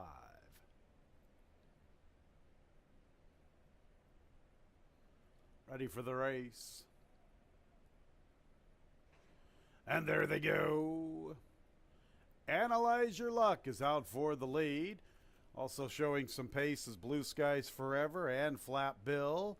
Jet Set Cat joins the leader line from the far outside. Thesis comes away in 5th. Mr. Skittles is the last of 6. The 12-year-old Jet Set Cat, 3 deep, covering Blue Skies Forever. Analyze Your Luck runs with the pace from the rail. The pace is pretty soft. Flat Bill has the 4th spot, 3 parts of a length to Thesis, 3 lengths to Mr. Skittles. 24 4/5 for Jet Set Cat and Tammy Permarini. Analyze Your Luck right there from the rail. Blue Skies Forever is 3rd. Flat Bill has worked off the rail, 1 from the outside. Thesis covers him. Thesis 2.5 off the pace. 3 lengths back to Mr. Skittles. 5.5 from first to last. Analyze Your Luck now with a neck advantage from Jet Set Cat. Flat Bill is 3 wide. Thesis is 4 wide. Blue Skies Forever rides the rail. Mr. Skittles has been at the back throughout. There goes Flat Bill making his move at the 3/8. Flat Bill to tackle Analyze Your Luck.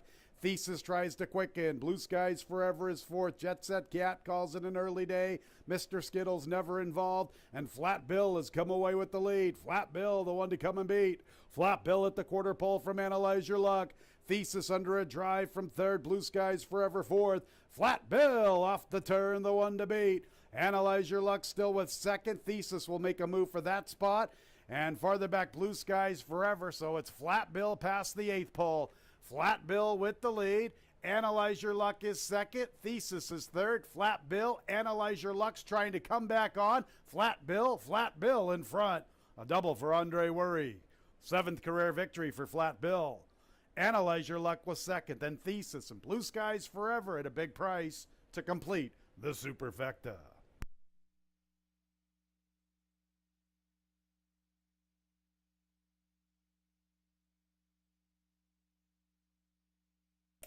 Hard-earned victory, Flat Bill. Boy, Andre Worry earned his money in that affair. Really working on Flat Bill inside the final 3/16. He was waiting on Analyze Your Luck. Nonetheless, the favorite gets the job done. Number 1, Flat Bill at 3-5, the unofficial winner. 2nd place, 4, Analyze Your Luck. 3rd place, number 3, Thesis. And 4th place, number 6, Blue Skies Forever. 1-4-3-6. Unofficially the top 4 finishers, and the final running time was 1:45 and 85 100ths.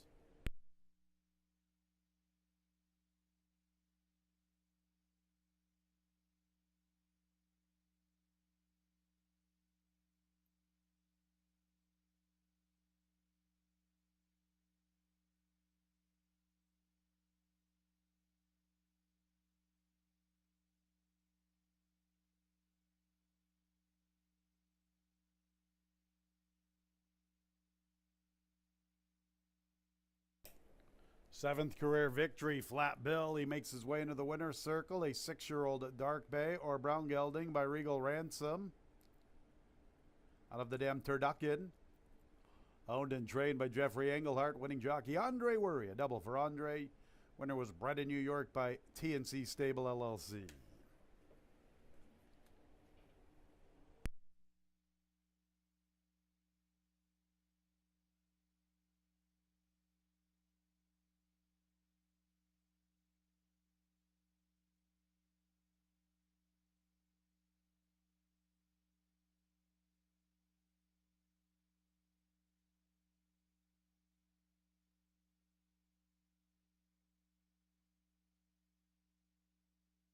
Race 4 is official. 1436, that exacted $9.40.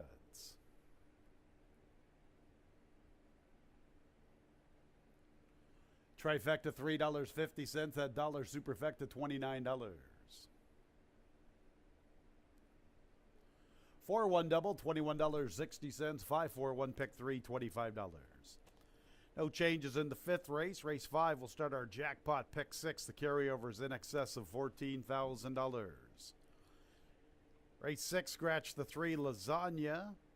9th race, scratch the 5, Fleet Warrior. And in the 10th race, scratch the 10, Donna's Way. 23 minutes until the Wednesday jackpot pick 6. 3:06 is the post time.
getting ready for race number 5, and that was Flat Bill, a successful return to Finger Lakes. Looked like he wanted to hang a little bit there, look for competition late. Looked like he had put Analyze Your Luck away, but was waiting for him to come back to him, but he was still able to get the victory under Andre Worry for owner-trainer Jeff Engelhart. Flat Bill wins race number 4. As we go to the 5th, the 5,000 claiming race that goes the distance of 5.5 furlongs.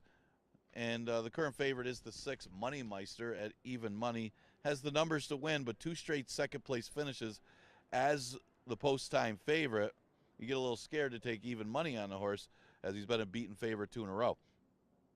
Well, he came up short last time, made a nice late move, and the race before, he ran out of ground going 5.5 furlongs. Well, he shortens up again to 5.5, looks to make that late run again on the outside, and is an obvious player in here.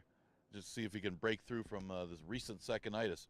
The 3 is 5-Star Bunt, comes out of that same race as 58 OG. A little trouble at the start, but finished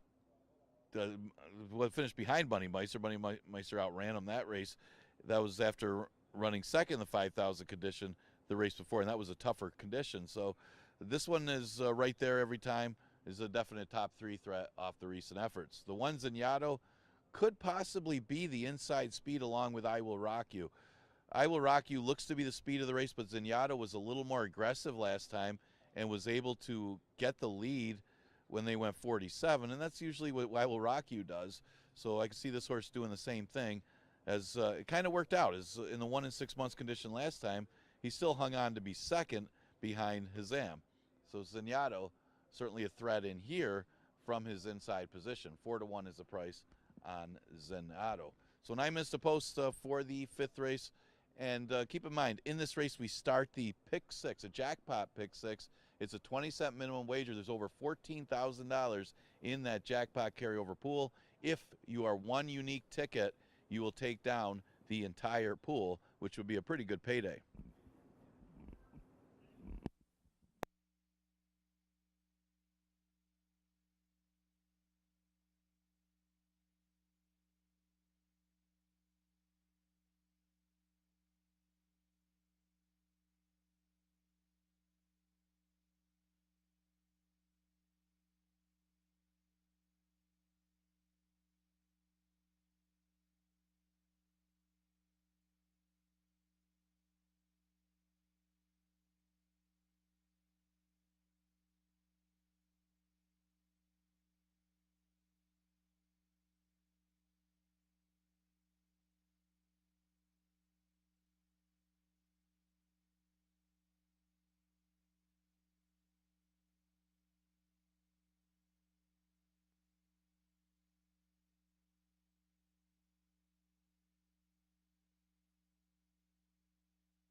Race 5, 3-year-olds and up, non-winners of a race in the past year. $5,000 claimers, 5.5 furlongs, no changes.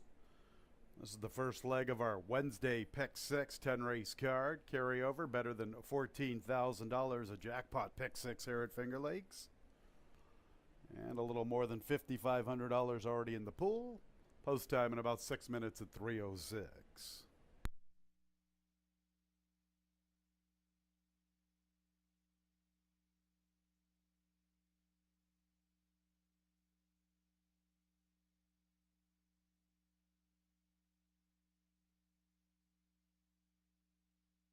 Here's the field. One Zanato, Wilfredo Rohina.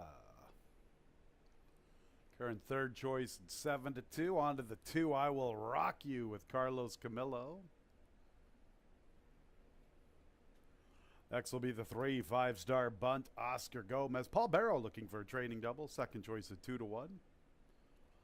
4, No Entiendo, Kevin Navarro. 5 is Macho Maya, Joel Cruz. And the favorite is the 6, Money Meister, 7-5, Luis Perez. 5 minutes until the Pick 6.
Two minutes. Post time in a couple of minutes.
1 minute, post time in a minute.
It's post time for the fifth race, the start of our Wednesday pick six. Carryover better than $14,000, a little more than $8K in the pool. A field of six at the gate. Favoritism with number six, Money Meister at 8-5. 3 5-star bunt. 5-star bunt is at 2-1. I Will Rock You will be the first one into the starting gate. Post position 2, I Will Rock You. Next will be Zanato to post position 1. 5-star bunt, 9-5. Money Meister, 9-5. $10 more on the nose. Number 6, Money Meister. There's 5-star bunt, no entiendo. Macho Maya. And Money Meister. Money Meister 3-2. 5-star bunt 9-5. Money Meister, the last of 6 to the outside. Ready for the start of the pick 6.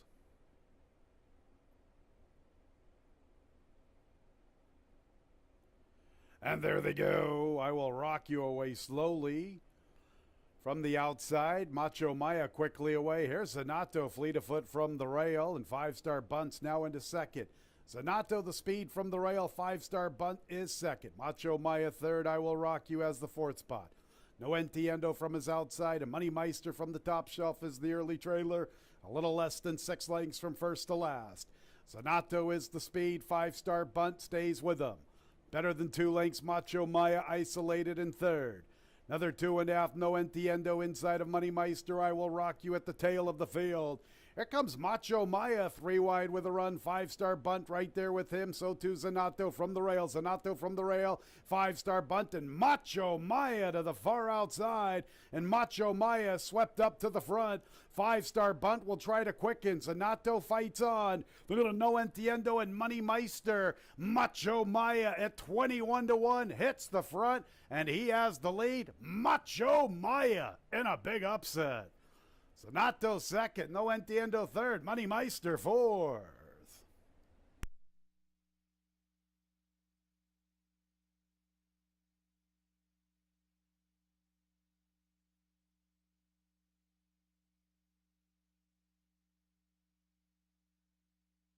One minute 6 and 30/100ths the final time.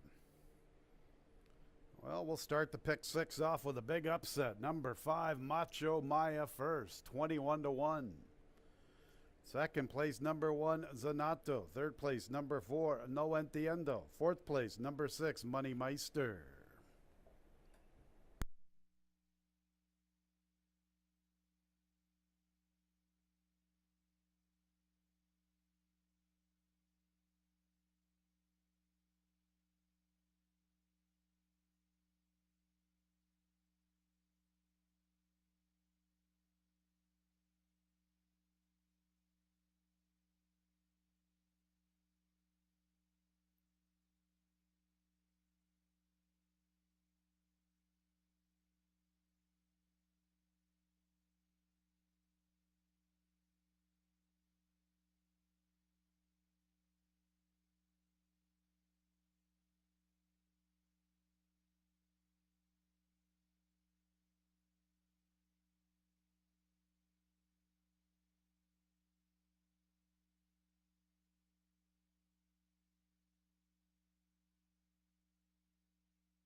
Race 5 is official.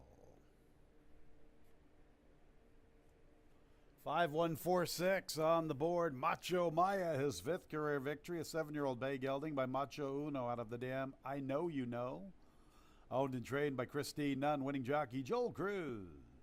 New York bred by Jeff Kerber. $45 winner to start our pick 6. The 5th is official in the books, 5146. Exact at $219. The trifecta, $241.25. That dollar super, $686. 1-5 double, $75.50. 4-1-5 pick 3, $129.50. Early pick 4 combinations, $356.25. Race 6, scratch the 3, Lasagna. Race 6 will start our pick 5 on the Wednesday card. And post time is in 23 minutes at 3:35.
11 minutes to post for race number 6. And a little bit of an upset in the 5th race as Macho Maya, coming off a little bit of a layoff, had been off since July 20th, getting a freshening, some works in him, and returns with a good-looking victory. As this one did have a little backlash, running second in a stakes race early in his career. Now comes up with a victory off of the layoff. Joel Cruz for owner-trainer Christine Nunn starts off that pick 6, a $45 winner in the 5th. Tough one to come up with. 6th race, scratch the 3, Lasagna. As a couple horses getting play, you got Iova, who's had a couple 4th place finishes in a row, now drops in class to the 11 and 9 level after running evenly. Looked like he was going to make a move and then kind of flatten out in his last race, and then the race before was in a sprint. So the drop in class should certainly help, and he's getting some play.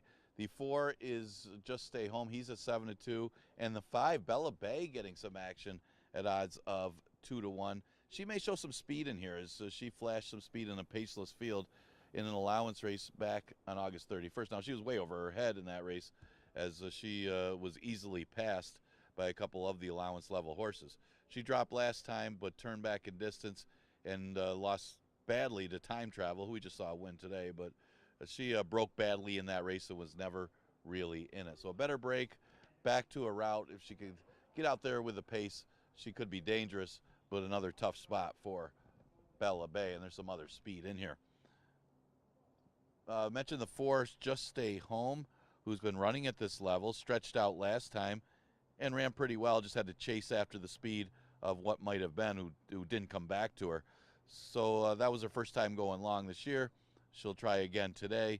A little bit easier field. She's definitely a big threat. She's at odds of 9-2. That's some of the horses getting some play here.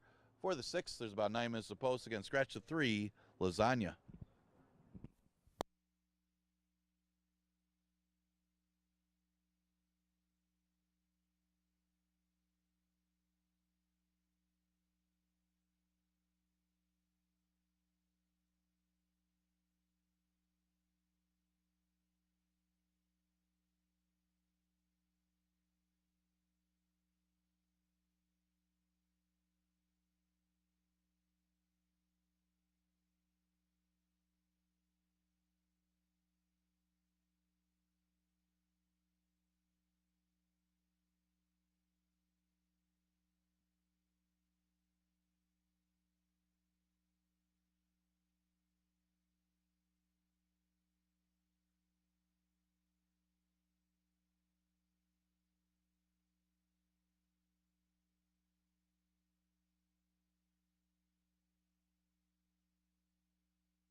Race 6, a field of 5, 4 fillies, 1 mare, 3-year-olds and up.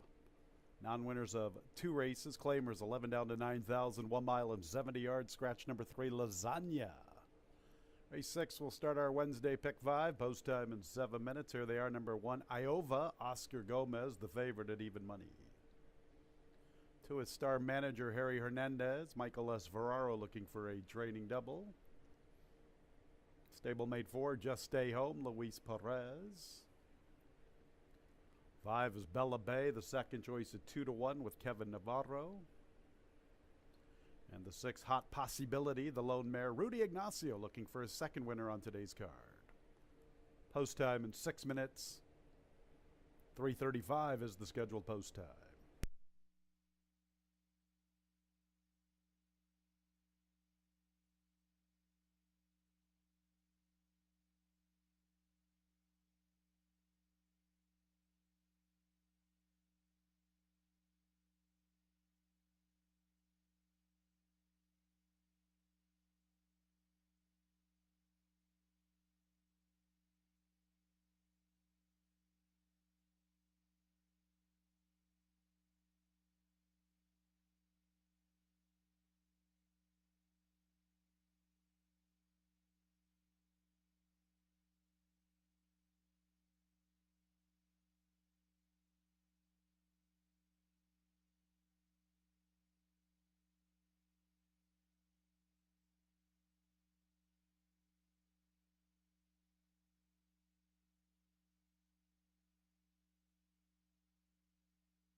Three minutes post time in 3 minutes.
Two minutes post time in a couple of minutes.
Post time in less than 1 minute.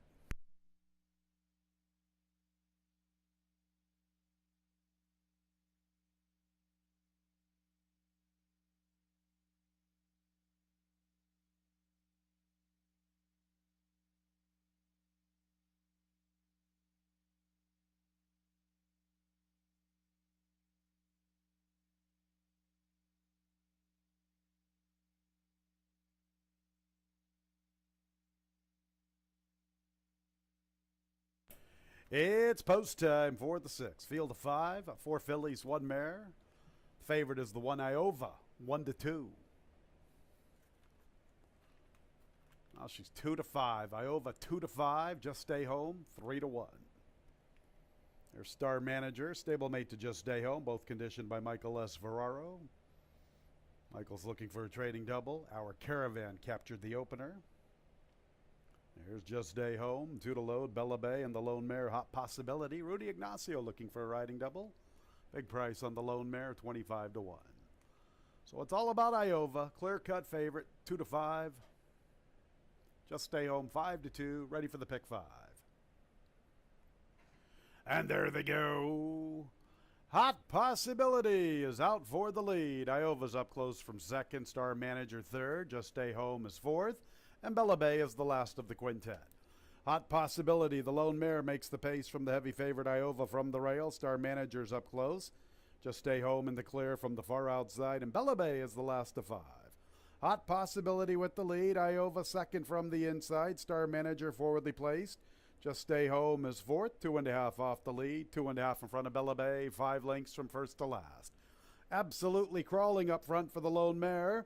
Hot Possibility and Rudy Ignacio, 25 4/5, a length plus advantage to Star Manager and Iova. And Just Stay Home has been committed to a wide run throughout. She's 3 deep and 2.5 off the pace. Now it's nearly 7 lengths to Bella Bay at the back. Hot Possibility unchallenged, 46-1, 51 3/5. Hot Possibility better than a length. Star Manager second, Iova third. Just Stay Home has the 4th spot. And at the back of the pack there is Bella Bay. So they race to the 3/8. Hot Possibility. Star Manager gets closer. Just Stay Home with her wide charge after her stablemate Star Manager, who pokes her nose in front.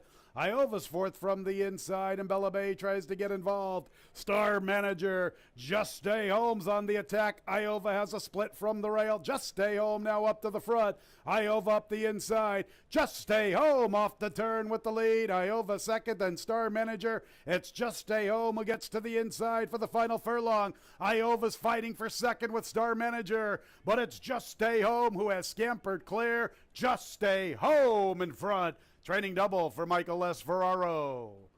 Second place tight. Head bobbing. Iova, Star Manager. Bella Bay a distant 4th.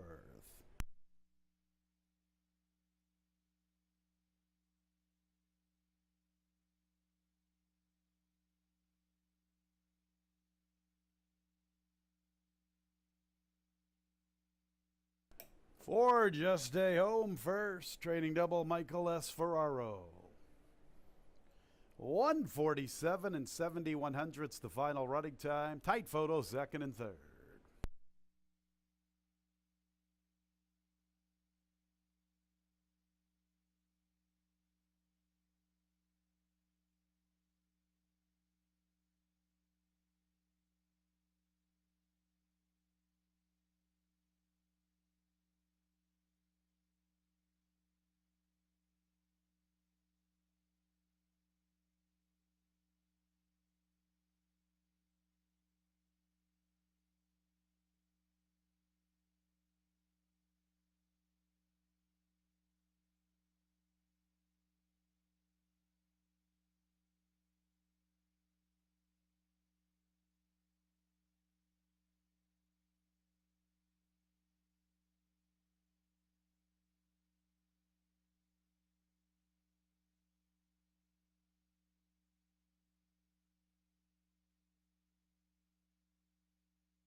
Second place, 1 Iova. Third place, number 2, Star Manager. Fourth place, 5 Bella Bay. Just Stay Home enters the winner's circle. A 4-year-old Bay filly by Flat Out of the Damn Charm the Crowd. Owned and trained by Michael S. Ferraro, winning jockey Luis Perez. The winner was bred in New York by Stonewall Farm.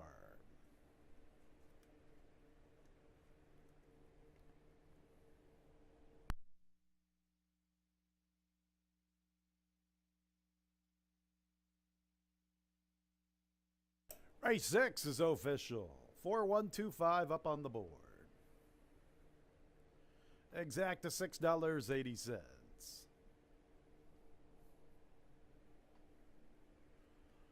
The trifecta $2.27, a dollar super $7.20.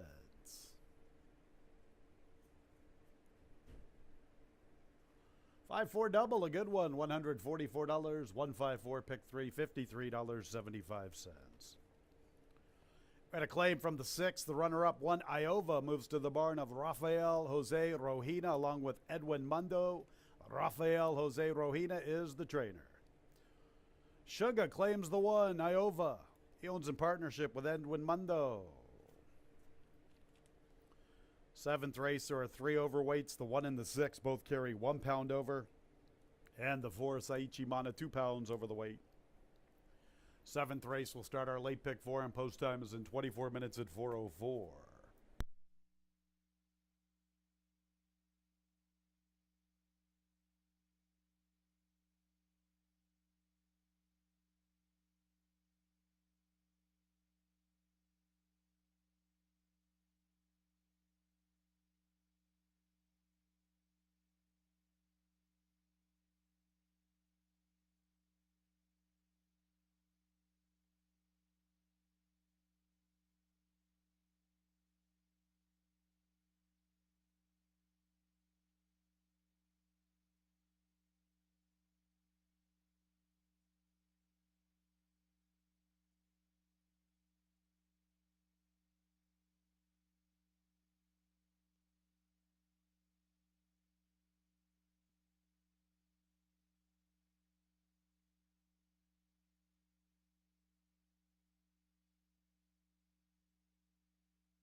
All right, coming up on race number 7, and just stay home. Too good for that field is Louis Perez for owner-trainer Michael S. Ferraro. As we go to the 7th race, it's an allowance event, never won 2 condition for fillies and mares.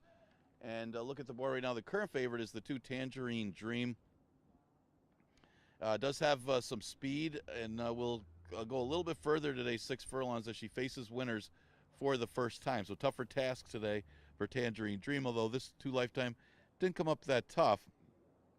She does look like she could compete at this level, especially as well as she dominated the maidens. But always a tough move to face winners for the first time, but she looked good in victory last time in the mud. Now the 1-horse Calabogue Sound getting some play for Rudy Rodriguez, a positive sign, because she did not fire at all in her Finger Lakes debut in a tougher spot. Now she moves to the 2 Lifetime, and this should be a little bit easier for Calabogue Sound, but she'll still have to run better than what she did in that September 13th race. But she is getting some play at 9-2. Again, a positive sign. She moves to this condition, but does stay at the allowance level. The 5 is Central Capital, who figures to be closing ground in here if the pace does back up. Now you got to figure Tangerine Dream to have speed, and you know Saichi Mana is going to have some early speed. So you got a couple of these closers on the outside. You have Central Capital and Game Theory, who will be hoping that they back up into their closing kick. Now Central Capital for David Rivera ran a decent 3rd last time. 2 straight in the money finishes against Claimers.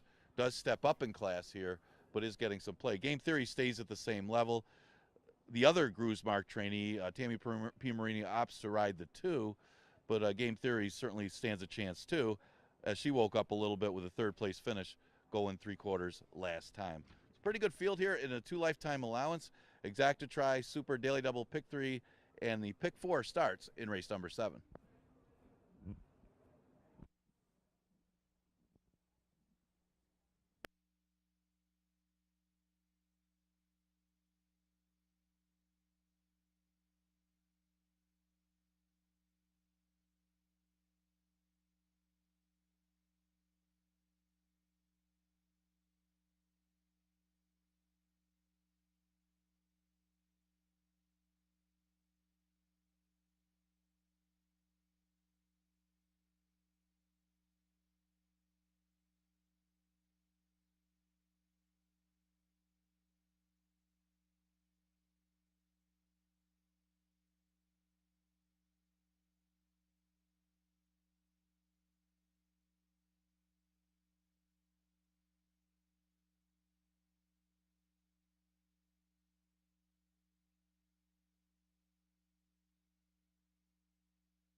Seventh race, 6, 3, and 4-year-old fillies, allowance conditions. Now winners of 2 races, sprinting at 6 furlongs.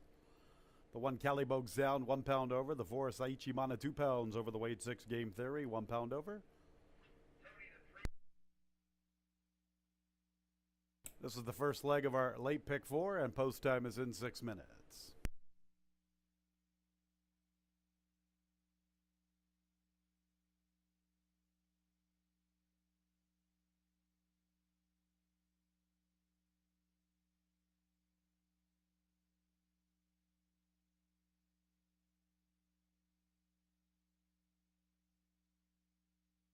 Here's the field one, Calibogue Sound, Luis Perez looking for back-to-back winners.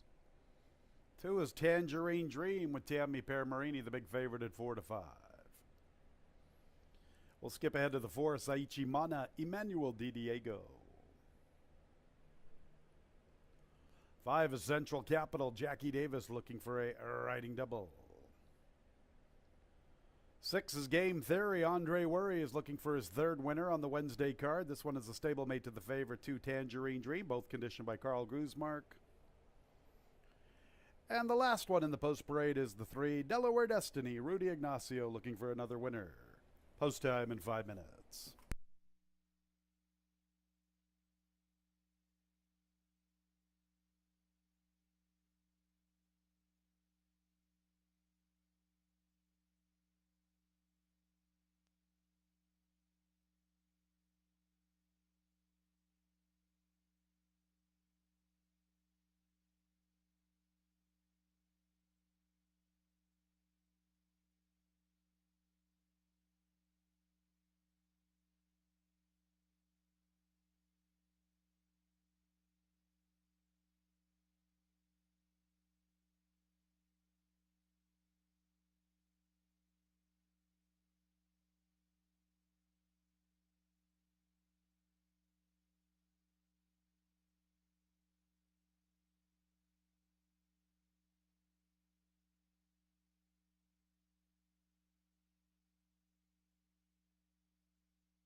Two minutes until post time.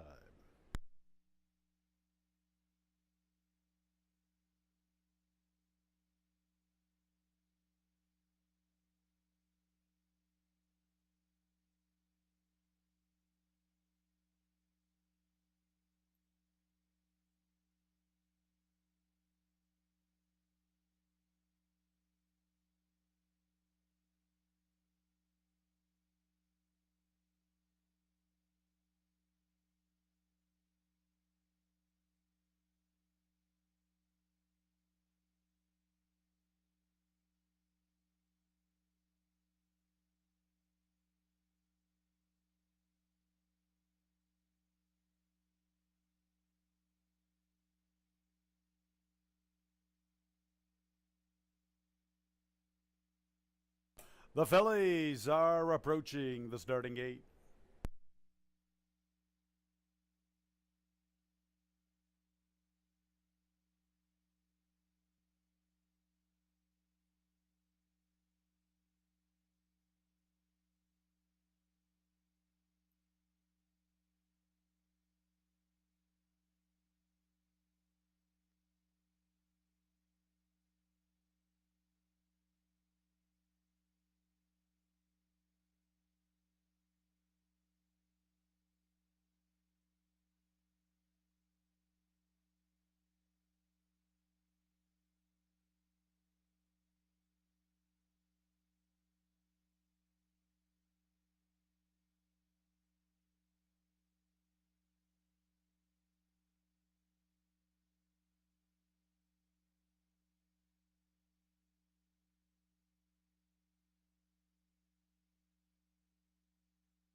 It's post time for the 7th race. 4 to 5, number 2, Tangerine Dream. 3 to 1, number 1, Calibogue Sound. 7 to 2, number 6, Game Theory. Game Theory is a stablemate to the favorite Tangerine Dream, both conditioned by Carl Grusmark. Calibogue Sound, the first of 6 fillies into the gate. There's the big favorite, Tangerine Dream. Next will be Delaware Destiny. Saichi Mana.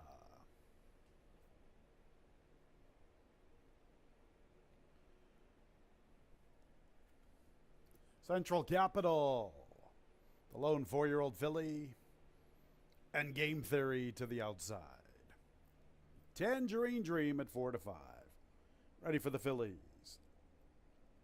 And there they go, and it's a stumbling start for Game Theory. Saichi Mana and Tangerine Dream begin the best, and Calibogue Sound strides into third. Then go to Central Capital, Delaware Destiny, and Game Theory stumbled badly. She's the distant trailer. Saichi Mana quicker than Tangerine Dream, who rotates into the 2 path. She's content with her current placing. Calibogue Sound is off the rail from third, 5 lengths from the pace. 2.5 in front of Delaware Destiny, another length to Central Capital, 6 lengths to Game Theory at the back. 22 3/5 for Saichi Mana at the 3/8 a length. Tangerine Dream gets a little closer. Calibogue Sound is third, now 6 off the lead. 2.5 to Central Capital, covering Delaware Destiny, and Game Theory is still at the back, and Saichi Mana still has the lead. Tangerine Dream is chasing her and getting a little closer, and Calibogue Sound and Central Capital are trying to close in. Here's Tangerine Dream up to the front, getting first run on Calibogue Sound. Tangerine Dream, the leader at the 8th pole. Calibogue Sound is into second, trying to close after the favorite. It's Tangerine Dream. Calibogue Sound is closing to the outside. Here's Calibogue Sound to the outside. Calibogue Sound is up in time.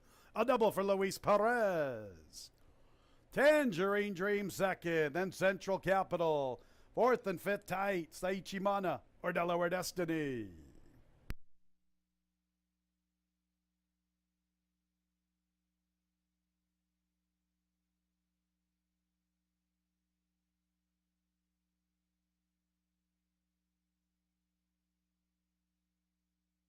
$113 2/5. Calibogue Sound coming to get Tangerine Dream in the final stages.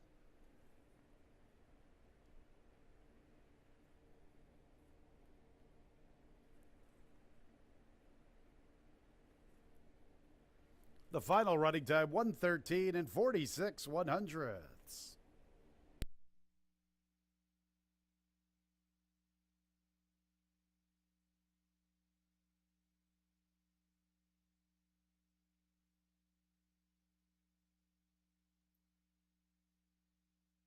Number 1, Calibogue Sound first. Second place, 2, Tangerine Dream. Third place, number 5, Central Capital. Photo for 4.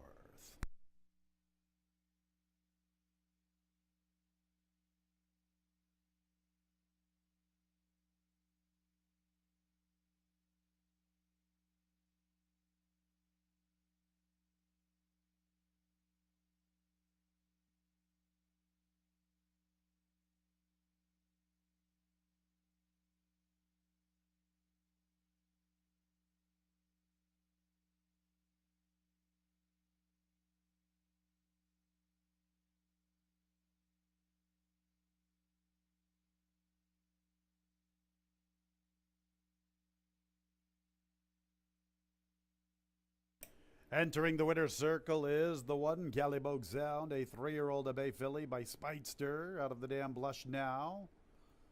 Owned by Rudy Rodriguez and Michael Imperio. Rudy is the winning trainer, back-to-back for the Diamond Man, Luis Perez. Winner was bred in New York by Robert Hahn. Fourth place, number 4, Saichi Mana.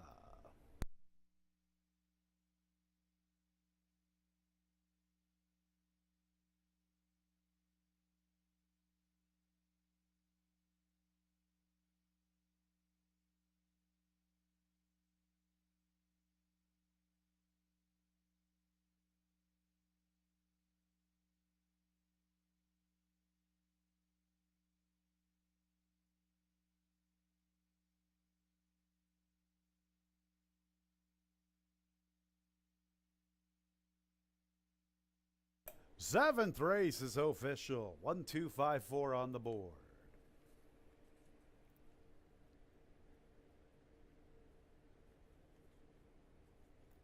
1, 2 exacta, $16.80.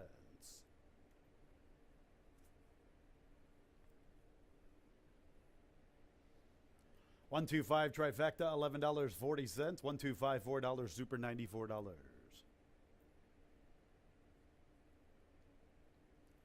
4, 1 double, $22. 5, 4, 1 pick 3, $146.75. No changes in the 8th race. Race 8 will start our late pick 3. Post time is in 23 minutes at 4:33.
12 minutes to post for race number 8.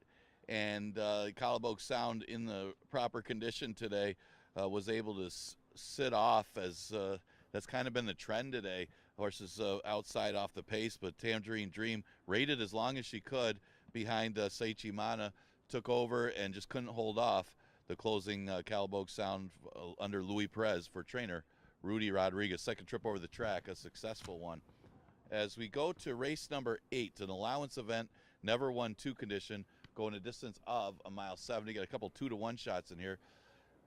Tappin' Happy John is the current favorite at odds of 2-to-1. Actually, his first start off the layoff was his best race. He was in a sprint, actually broke a little bit slow, overcame it, and still beat a decent maiden special weight field. But since then, he's kind of had a little case of second-itis. So 4 seconds in the last 5 starts for Tappin' Happy John. Last time just made his move and then was hanging a little bit, as the Vow of Beauty was able to get the victory in that one. But he's a consistent horse, always right there, and he's right now getting some play. The outside horse is the 6, Mo Crazy Blues. This one will stretch out for the first time after 3 starts, and first 2 starts were very eventful for Mo Crazy Blues, especially his debut where he broke bad, got behind horses, was very green, and didn't break all that well the second start either. It was a little better than the first career start, but the third start was the charm, as he broke well, went to the front end and easily beat that maiden special weight field. Question's going to be the distance. The Dam was a turf sprinter of this one, but interesting enough, as mentioned earlier, this one is a half to Mad for Fame, who won the stakes race earlier this year, the Jack Better Be Right Stakes, which is a route race. So there is that possibility that she can be okay going long, and she should have a little bit of early speed in here as well, stretching out. The 4 is a colt named Susie. This one improved dramatically, coming here and stretching out from Saratoga, as she caught a sloppy racetrack. And, you know, he didn't beat much in that field, but the number they gave him and the time was really good for the day. So maybe he liked the slop, or the numbers are a little inflated on his last race. Guess we'll find out today, first time against winners, how good this horse is. It's still a good effort regardless, considering the form that he had in New York and Saratoga, that he had such a big effort. He's got the best last race buyer in this field of a 73, and that would be good enough to win, but sometimes you got to question the time and the number of that one, considering the level of the field that he beat in that maiden race. But he faces winners for the first time, and he's definitely a threat in here. So that's some of the horses getting some play for a good competitive 8th race. Remember, we still got 10 races on today's cards. This starts the last pick 3, exacta, trifecta, superfecta, and daily double offered here.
Race 8, 3-year-olds and up allowance conditions. Now winners of 2 races, 1 mile and 70 yards. No changes. First leg of the late pick 3. Here they are.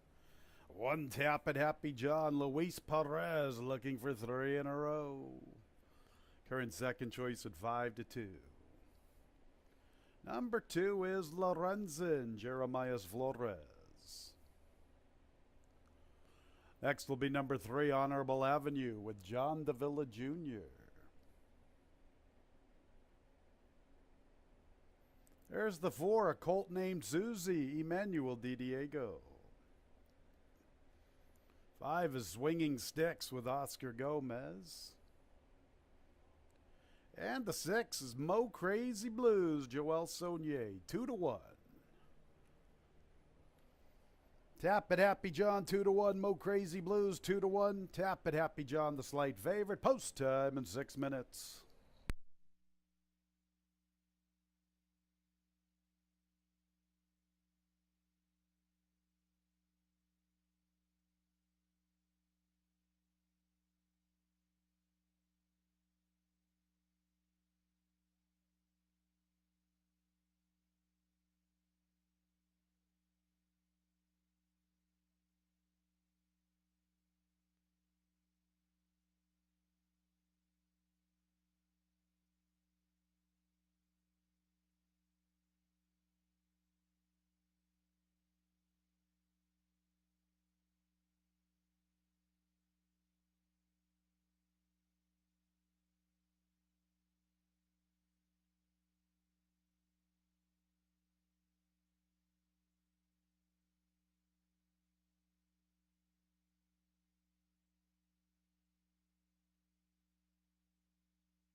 Under 3 minutes.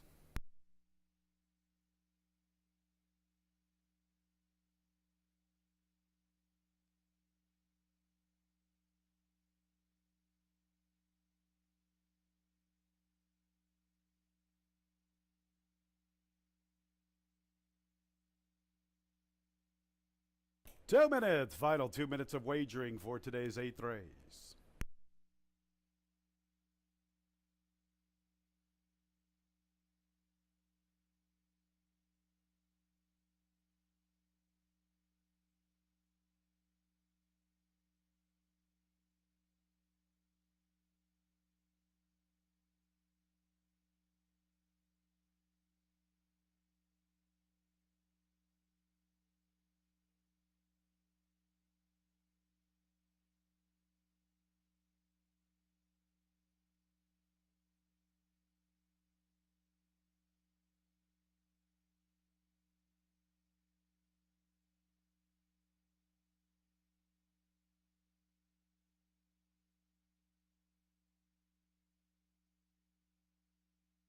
1 minute, post time in a minute.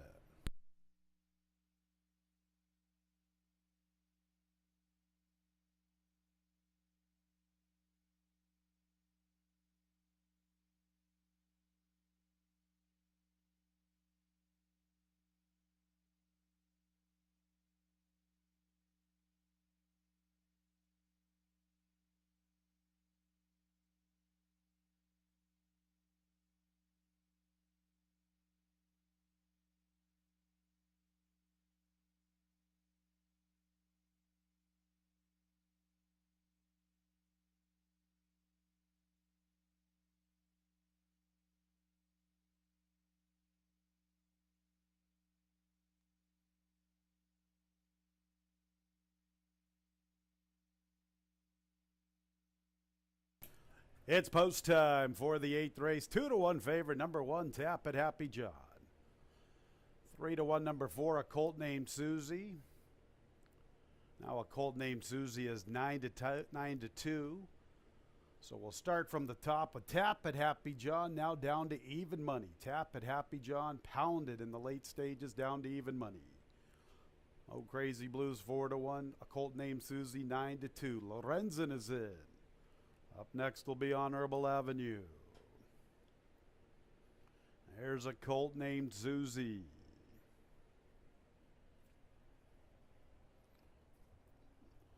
Couple of loads, Swinging Sticks. And Mo Crazy Blues. It's all about Tap It Happy John. Tap It Happy John at even money. Mo Crazy Blues to the outside.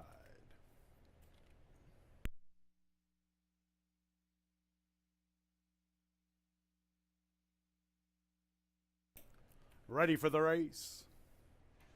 And there they go. Honorable Avenue is out for the lead. A colt named Susie and Mo Crazy Blues are showing pace together from the outside. They'll pick it up. Lorenzen comes away in fourth. Tap It Happy John's in the 5th position, and the early trailer is Swinging Sticks. Mo Crazy Blues clears away from a colt named Susie and Honorable Avenue. Lorenzen has the 4th spot. Here's the big favorite, Tap It Happy John, 6 lengths off the lead and half a length in front of Swinging Sticks. So it's Mo Crazy Blues on the stretch out making the pace. Honorable Avenue vies for second inside of a colt named Susie. Lorenzen gets a nice trip from 4th, 2.5 off the lead at the 5/8. Almost 3.5 lengths back to Tap It Happy John and Swinging Sticks. 24 3/5, Mo Crazy Blues. Honorable Avenue is eager to go. A colt named Susie's in the clear, stalking smartly. Lorenzen now to the inside, 3 lengths off the front from the 4th spot.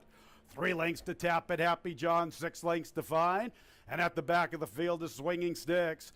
48 3/5. They had to speed it up a little bit in that second quarter. Honorable Avenue makes his move outside of Mo Crazy Blues. In third is a colt named Susie. Lorenzen's been getting a nice trip. Can he take advantage? 3.5 off the lead. Tap It Happy John has to go from there. At the back is Swinging Sticks. Honorable Avenue and a colt named Susie, and Lorenzen tries to close in. Mo Crazy Blues keeps on going. Honorable Avenue from between runners, a narrow lead. Mo Crazy Blues staying with him, a colt named Susie from the outside. Honorable Avenue from between runners, headed by a colt named Susie. Honorable Avenue fights on. Honorable Avenue and a colt named Susie. Lorenzen is third.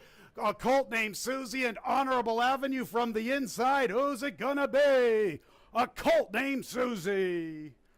Honorable Avenue second, then Lorenzen and Mo Crazy Blues.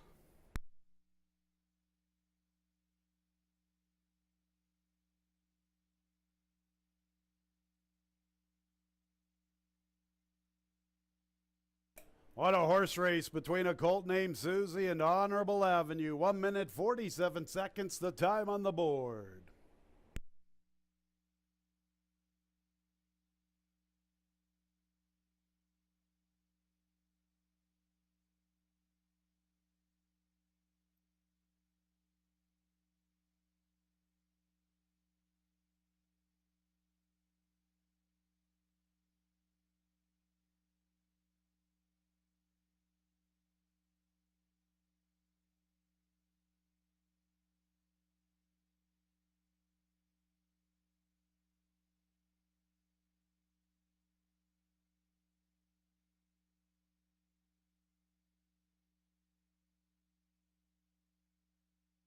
Results of the photo.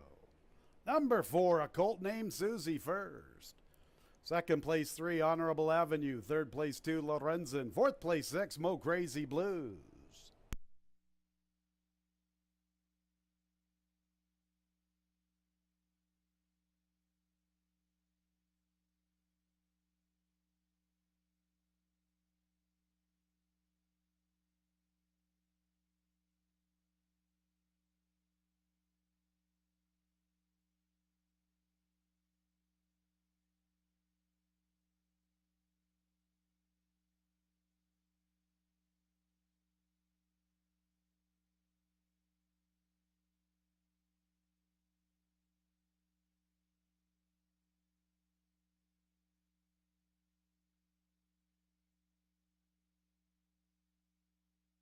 There's a colt named Susie.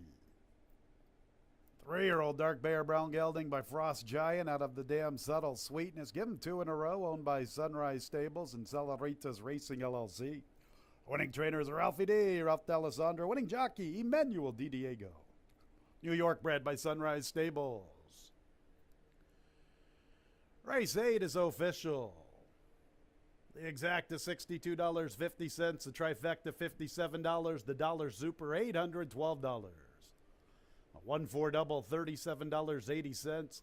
4-1-4 pick 3 $31.37. Ninth race, scratch the 5 Fleet Warrior. It starts the late double, and post time is in 24 minutes at 5:02.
All right, 11 minutes to post for race number 9. Good stretch duel between a colt named Susie and Honorable Avenue, as Emmanuel Di Diego kept him outside where he wanted to be today and able to wear down Honorable Avenue to get the victory. Emmanuel Di Diego for trainer Ralph D'Alessandro. That's 2 in a row for a colt named Susie. Interesting name. Last race, ninth race, optional claiming 10,000. We got 10 today, so this starts the late double. Some early money on the 1, anything passable. Does break from the inside, but should be able to still work out a trip from off because he's an off-the-pace runner. Anything possible has had a couple wins in a row. Dropped to 5,000, caught a soft group. It's only a 4-horse field. The only thing is he rallied into a race where there wasn't any speed, but he was much better in those horses. Then he stepped back up and beat Flying Emperor. That was a big effort last time, beating Flying Emperor. If he can repeat that performance, he can beat these, but there's also a lot of ifs. I know Flying Emperor gets second a lot and was involved in a little bit of a speed duel. But if this horse can work out a trip and move outside, he's going to be tough. The 2-horse is Hey Big Guy, who's a perfect 3 for 3 in the money at the 6 furlong distance. He has done okay on the dirt before. He's been running primarily on artificial surface lately. He ran at Finger Lakes in a starter back in June, where he ran 5th behind our Caravan, who we saw win again today. That was in a rout. He comes back at the 6 furlong distance, and he does have a win at the distance in the past, so he should be a factor in here with his best effort. He's at odds of 7-2. Then there's Harrison Nose. Started off the season on fire, as this one won a couple in a row, actually won 3 of his first 4 races. Last couple haven't been as good for Harrison Nose. Last one, though, was a rout. So he turns back in distance to 6 furlongs and catches an easier group, dropping slightly in class. See if Harrison Nose has another one in the tank. He certainly has a little class edge of who he's been running against this year. That's some of the horses getting some play for the 9th. Again, we start the last double with this race. Exacta Tri Super also offered. We did scratch the 5, Fleet Warrior.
Ninth race, starter allowance conditions, optional claiming tag of $10,000, sprinting at 6 furlongs, 3-year-olds and up. Scratch the 5 Fleet Warrior.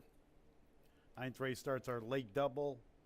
In the nightcap, scratch the 10 Donna's Way. The 10 Donna's Way out of the nightcap. Race 9 in 5 minutes at 5:02.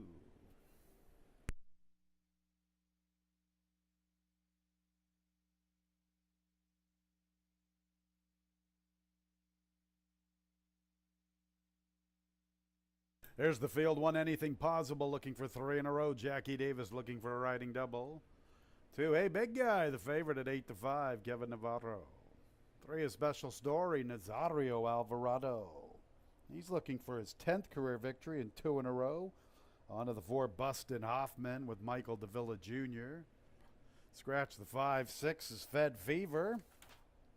Fed Fever's going pretty good these days. He's looking for 3 in a row, and his 10th overall. His jockey is Joel Cruz. Cruz, looking for another winner. 7 is Leap to Glory with Oscar Gomez. He's gunning for 2 in a row, and his 8th overall. And the 8 is Harrison Knows. He's currently 3-1. Luis Perez is his jockey. Harrison Knows is a stablemate to the 2. A big guy, both conditioned by him, Anthony Ferraro. 4 minutes until the 9th race.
Nearing the gate.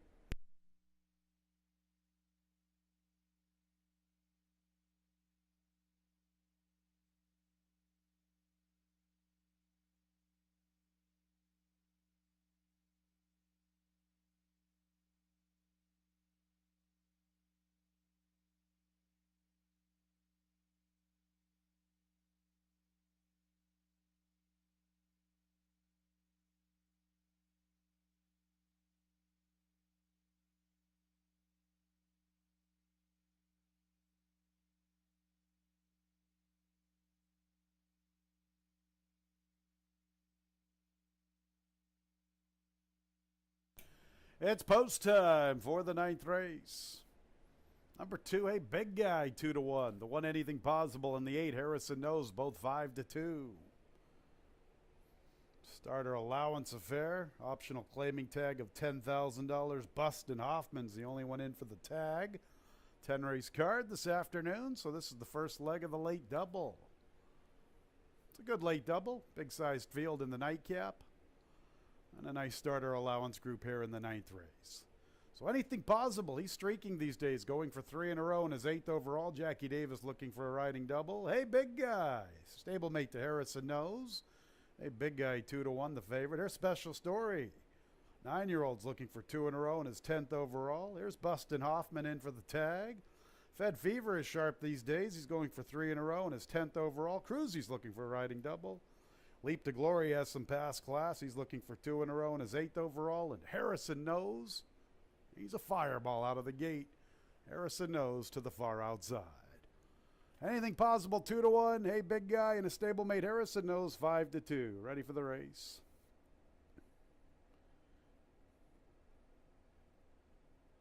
And there they go.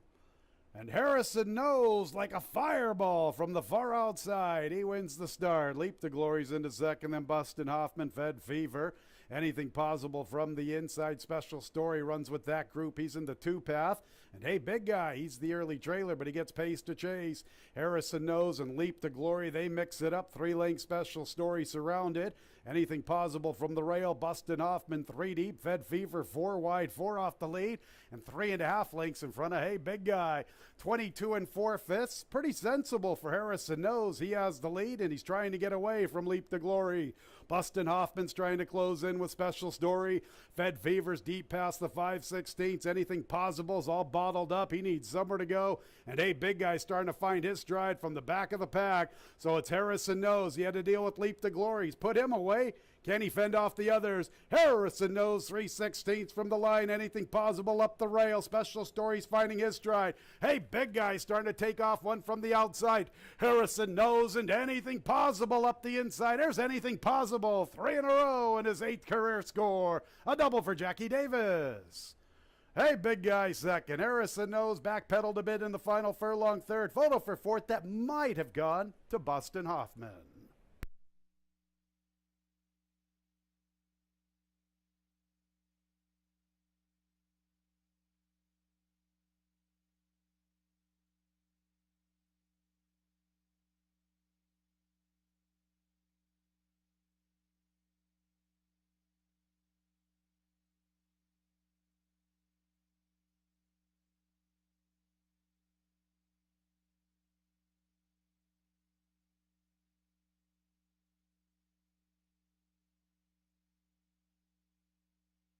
Anything possible is very sharp. Give him 3 in a row in his 8th career score. A double for Jackie Davis. 1 minute, 12 seconds, the time on the board.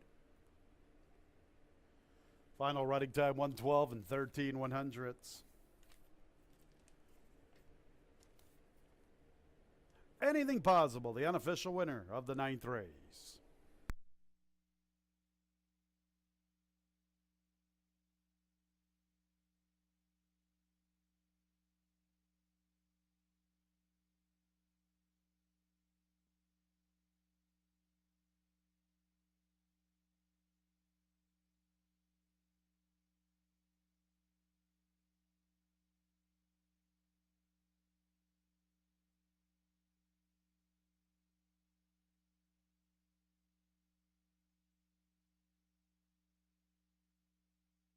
Two, a big guy. Second, third place, 8, Harrison Knows. Fourth place, 4, Bustin' Hoffman.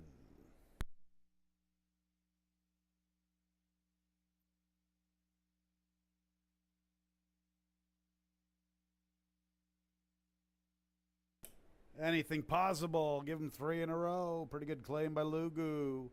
Anything possible. 6-year-old Bay Gelding by Mission Impossible out of the damn lightning pace. Lugu, Louis Gutierrez, older trader. Winning jockey, Jackie Davis, double for Jackie. New York bred by Mockingbird Farms LLC and Spotted Pony LLC.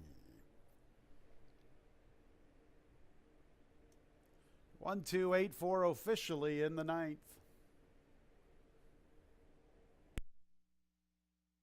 Exacta $22.20. The trifecta $16.25. Dollar Super $176.75. A 4-1 double $40.40. 1-4-1 pick 3 $38.62. One more race to go on the Wednesday card. One more race in the work week in the nightcap pair. Scratch the 10 Donna's way. One Virginia Does 2 pounds over. Post time in 24 minutes at 5:31.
I'm getting ready for the last race on today's card, race number 10 coming up, as anything possible makes it 3 in a row, 2 for the new connections, as that one able to get a nice pace up front as Leap to Glory playing a little rabbit for, trying to play rabbit for his stablemate. That didn't work out, but Harrison Knows a little too aggressive early and ended up setting it up for a couple horses come off the pace. Anything Possible got another nice trip under Jackie Davis. She wins.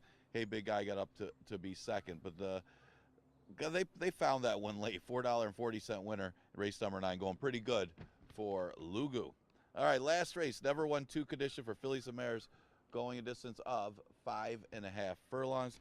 The current favorite is the 6 Wish for Magic, probably betting the connections more than anything, as this horse was a little bit disappointing in her last start when she ran for the 2 lifetime waiver claim, and a loss by 7 lengths in that race behind former stablemate Call Me Carmelita. Now, it wasn't a terrible effort, but you would expect her to run a lot better now considering how good that field was. Well, this field's about the same for Wish for Magic, and she was facing tougher before arriving here. So I could see her, a little bit of an improvement could win here. Well, a lot of them could win in here, as that's that kind of a race. I Am Sam Samurai, a little better on an off track than she is on a fast track, but her race of 5.5 2-back is pretty good on a 5 on considering it was a fast track. She is coming around as she hasn't been worse than third in her last 3 starts. She's been in the top 3 and one of the more logical horses in this wide open field. The 2 is Top Hat Invasion. She finished right behind Miss Sam Samurai in that Bustin' Free race in the slop, but she has a little bit inconsistent form after coming here from Monmouth, and last race going a route wasn't too good, so she'll turn back in distance. And last time she turned back was a 6 furlong race where she did run 4th. So she's getting a little bit of action at odds of 4 to 1. It's interesting to see who does get action in this race. The 11, Hey Red, comes off a maiden victory after she lost to her stablemate Adirondack Dream. And, she'll face winners for the first time. Obviously not a really strong field to face winners for the first time. And being outside certainly doesn't hurt today, as it's been a little tiring. If you've got a little bit of closing kick, you'll have a little bit of an advantage. She's at odds of 7 to 1. That's some of the horses getting some play for the 10th race. Scratch the 10, Donna's Way.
One more race to go on the Wednesday card, the 10th and nightcap. 5.5 furlongs, fillies and mares. 3-year-olds and up, now winners of 2 races, $5,000 claimers.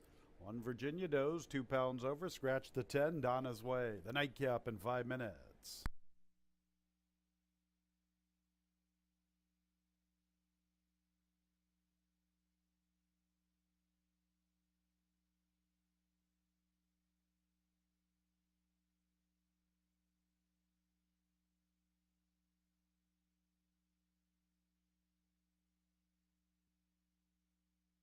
There's the field. 1 Virginia Does. Emmanuel Di Diego looking for a riding double. 2 is Top Hat Invasion. Andre Worry's looking for 3. Looking to bookend the Wednesday card. Jeffrey Engelhardt in search of his second training score on the card. 3 is I Am Zam Samurai with Jeremias Flores. The 4, Dream Still Wild, Tamai Alpander. Next will be the 5, Sissabone and Michael Davila Jr. Stablemate to the 1, Virginia Does, both conditioned by Jimmy Wright. On to the 6, Wish for Magic, John Davila Jr., the current favorite at 2-1. 7 is Lovely Honor with Joel Saunier. 8 is Adirondack Queen, Joel Cruz looking for a riding double, Ralphie D a training double. 9 is Mizzy's Image with Oscar Gomez. Stablemate to the 3, I Am Sam Samurai, both conditioned by Donna Barretta. Scratch the 10. The 11 is Hey Red, Kevin Navarro. And this one's a stablemate to the 8, Adirondack Queen, both conditioned by Ralphie D, Mr. Ralph D'Alessandro. All right, 10 fillies and mares in the Wednesday nightcap.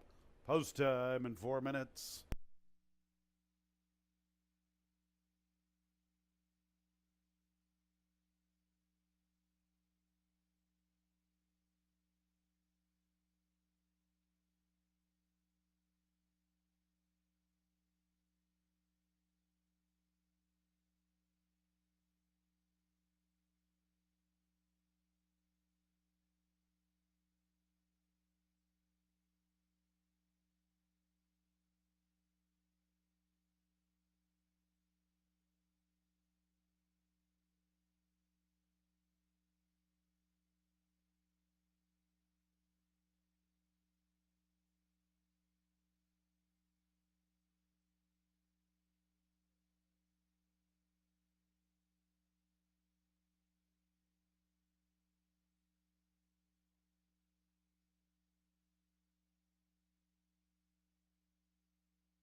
Couple of minutes until the nightcap.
Nearing the gate.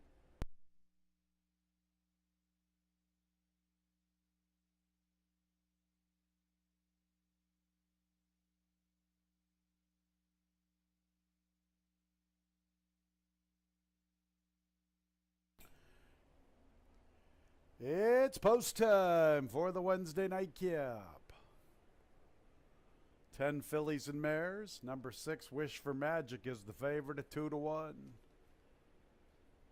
Ready to wrap up another work week here at Finger Lakes Gaming and Racetrack. Simulcast wagering tomorrow, Friday, Saturday, and Sunday. We do it all over again Monday, 110 first post. Monday we got a nice feature, the Arctic Queen, fillies and mares. Sprinting. Looked like a pretty good one. Hannah Dance is making her way back to Finger Lakes. Spin a Yarn will be active. Spin a Yarn's a very talented filly. Some pretty good ones in the Arctic Queen, our Monday feature. Virginia Doze is in with Top Hat Invasion. I Am Sam Samurai. Here's Dream Still Wild. Next will be Sissabone. Stablemate to Virginia Doze. Jimmy Wright with a couple. Donna Beretta's got a couple. I Am Sam Samurai and Missy's Image. And Ralphie D's got a couple. Adirondack Queen and Hey Red.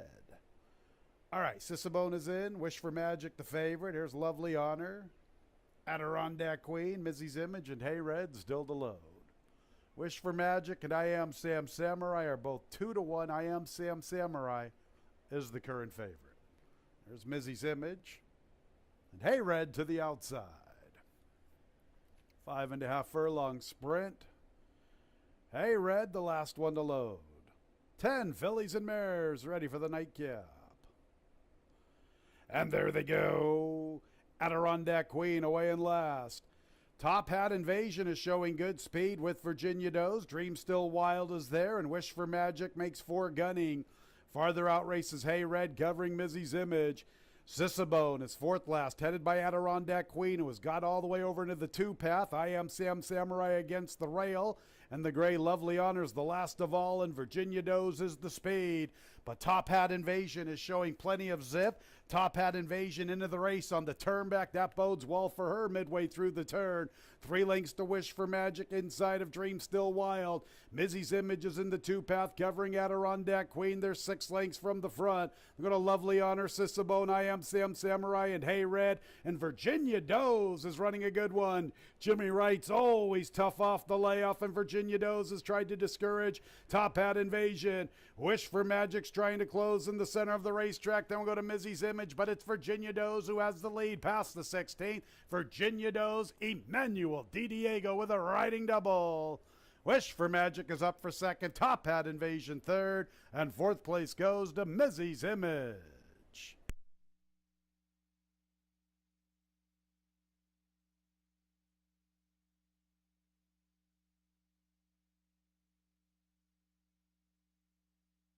One minute 6 and 96 100ths the final time. The one Virginia Doze in the nightcap.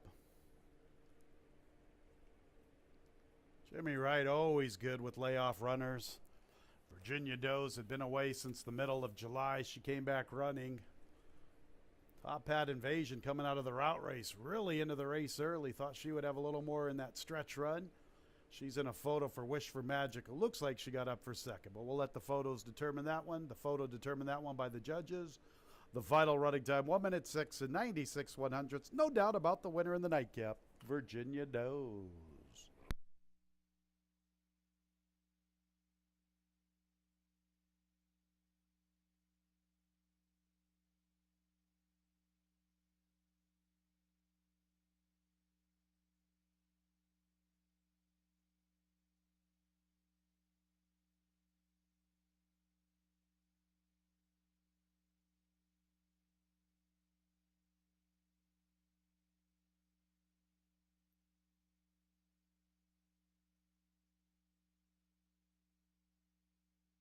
Six, Wish for Magic, second. 3rd place, 2, Top Hat Invasion. And 4th place, number 9, Missy's Image.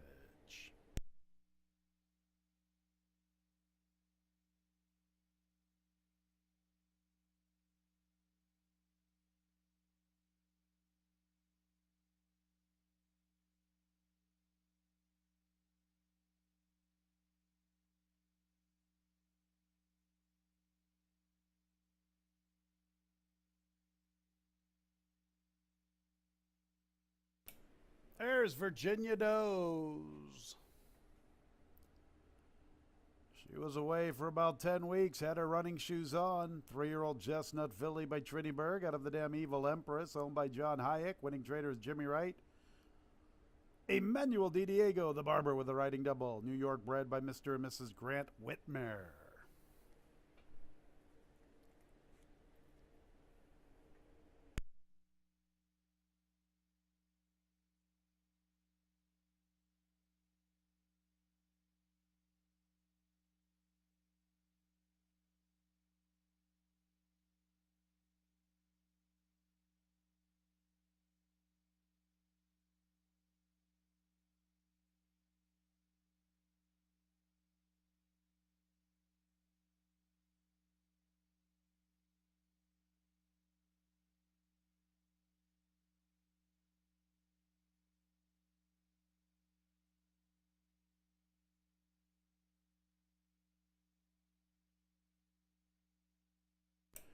And the nightcap is official.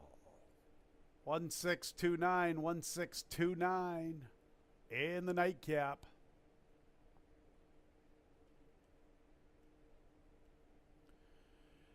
It's official, 16 exact to $39.40. Now, the stewards have notified me we will have all the prices except our pick six. We continue to have some issues trying to get this pick six payoff properly displayed. All right, here's a 1-1 late double, $50. 4-1-1 late pick 3, $91.25. Late pick 4 combinations, $444.75. All 5 in our Wednesday pick 5, $1,016. Now the pick 6, you're going to have to go to Equibase or DRF or somewhere to try to find it a little bit later on this evening. 1-6 exact at $39.40. The trifecta. Have to get back to that payoff. There's the late double, late pick 3, and late pick 4 once again. A 5 out of 5 in the pick 5, $1,016. Pick 6, $29,000 plus if somebody has the unique ticket. All right, thank you. Here we go. $57.25 for the try and the dollar super, $470. Think I got it all covered. Concludes our work week here. Simulcast wagering once again Thursday, Friday, Saturday, and Sunday. We'll do it all over again on Monday, 110 first post. When leaving the track, please drive very carefully. This has been Racing from Finger Lakes Gaming and Racetrack. Good night, everyone.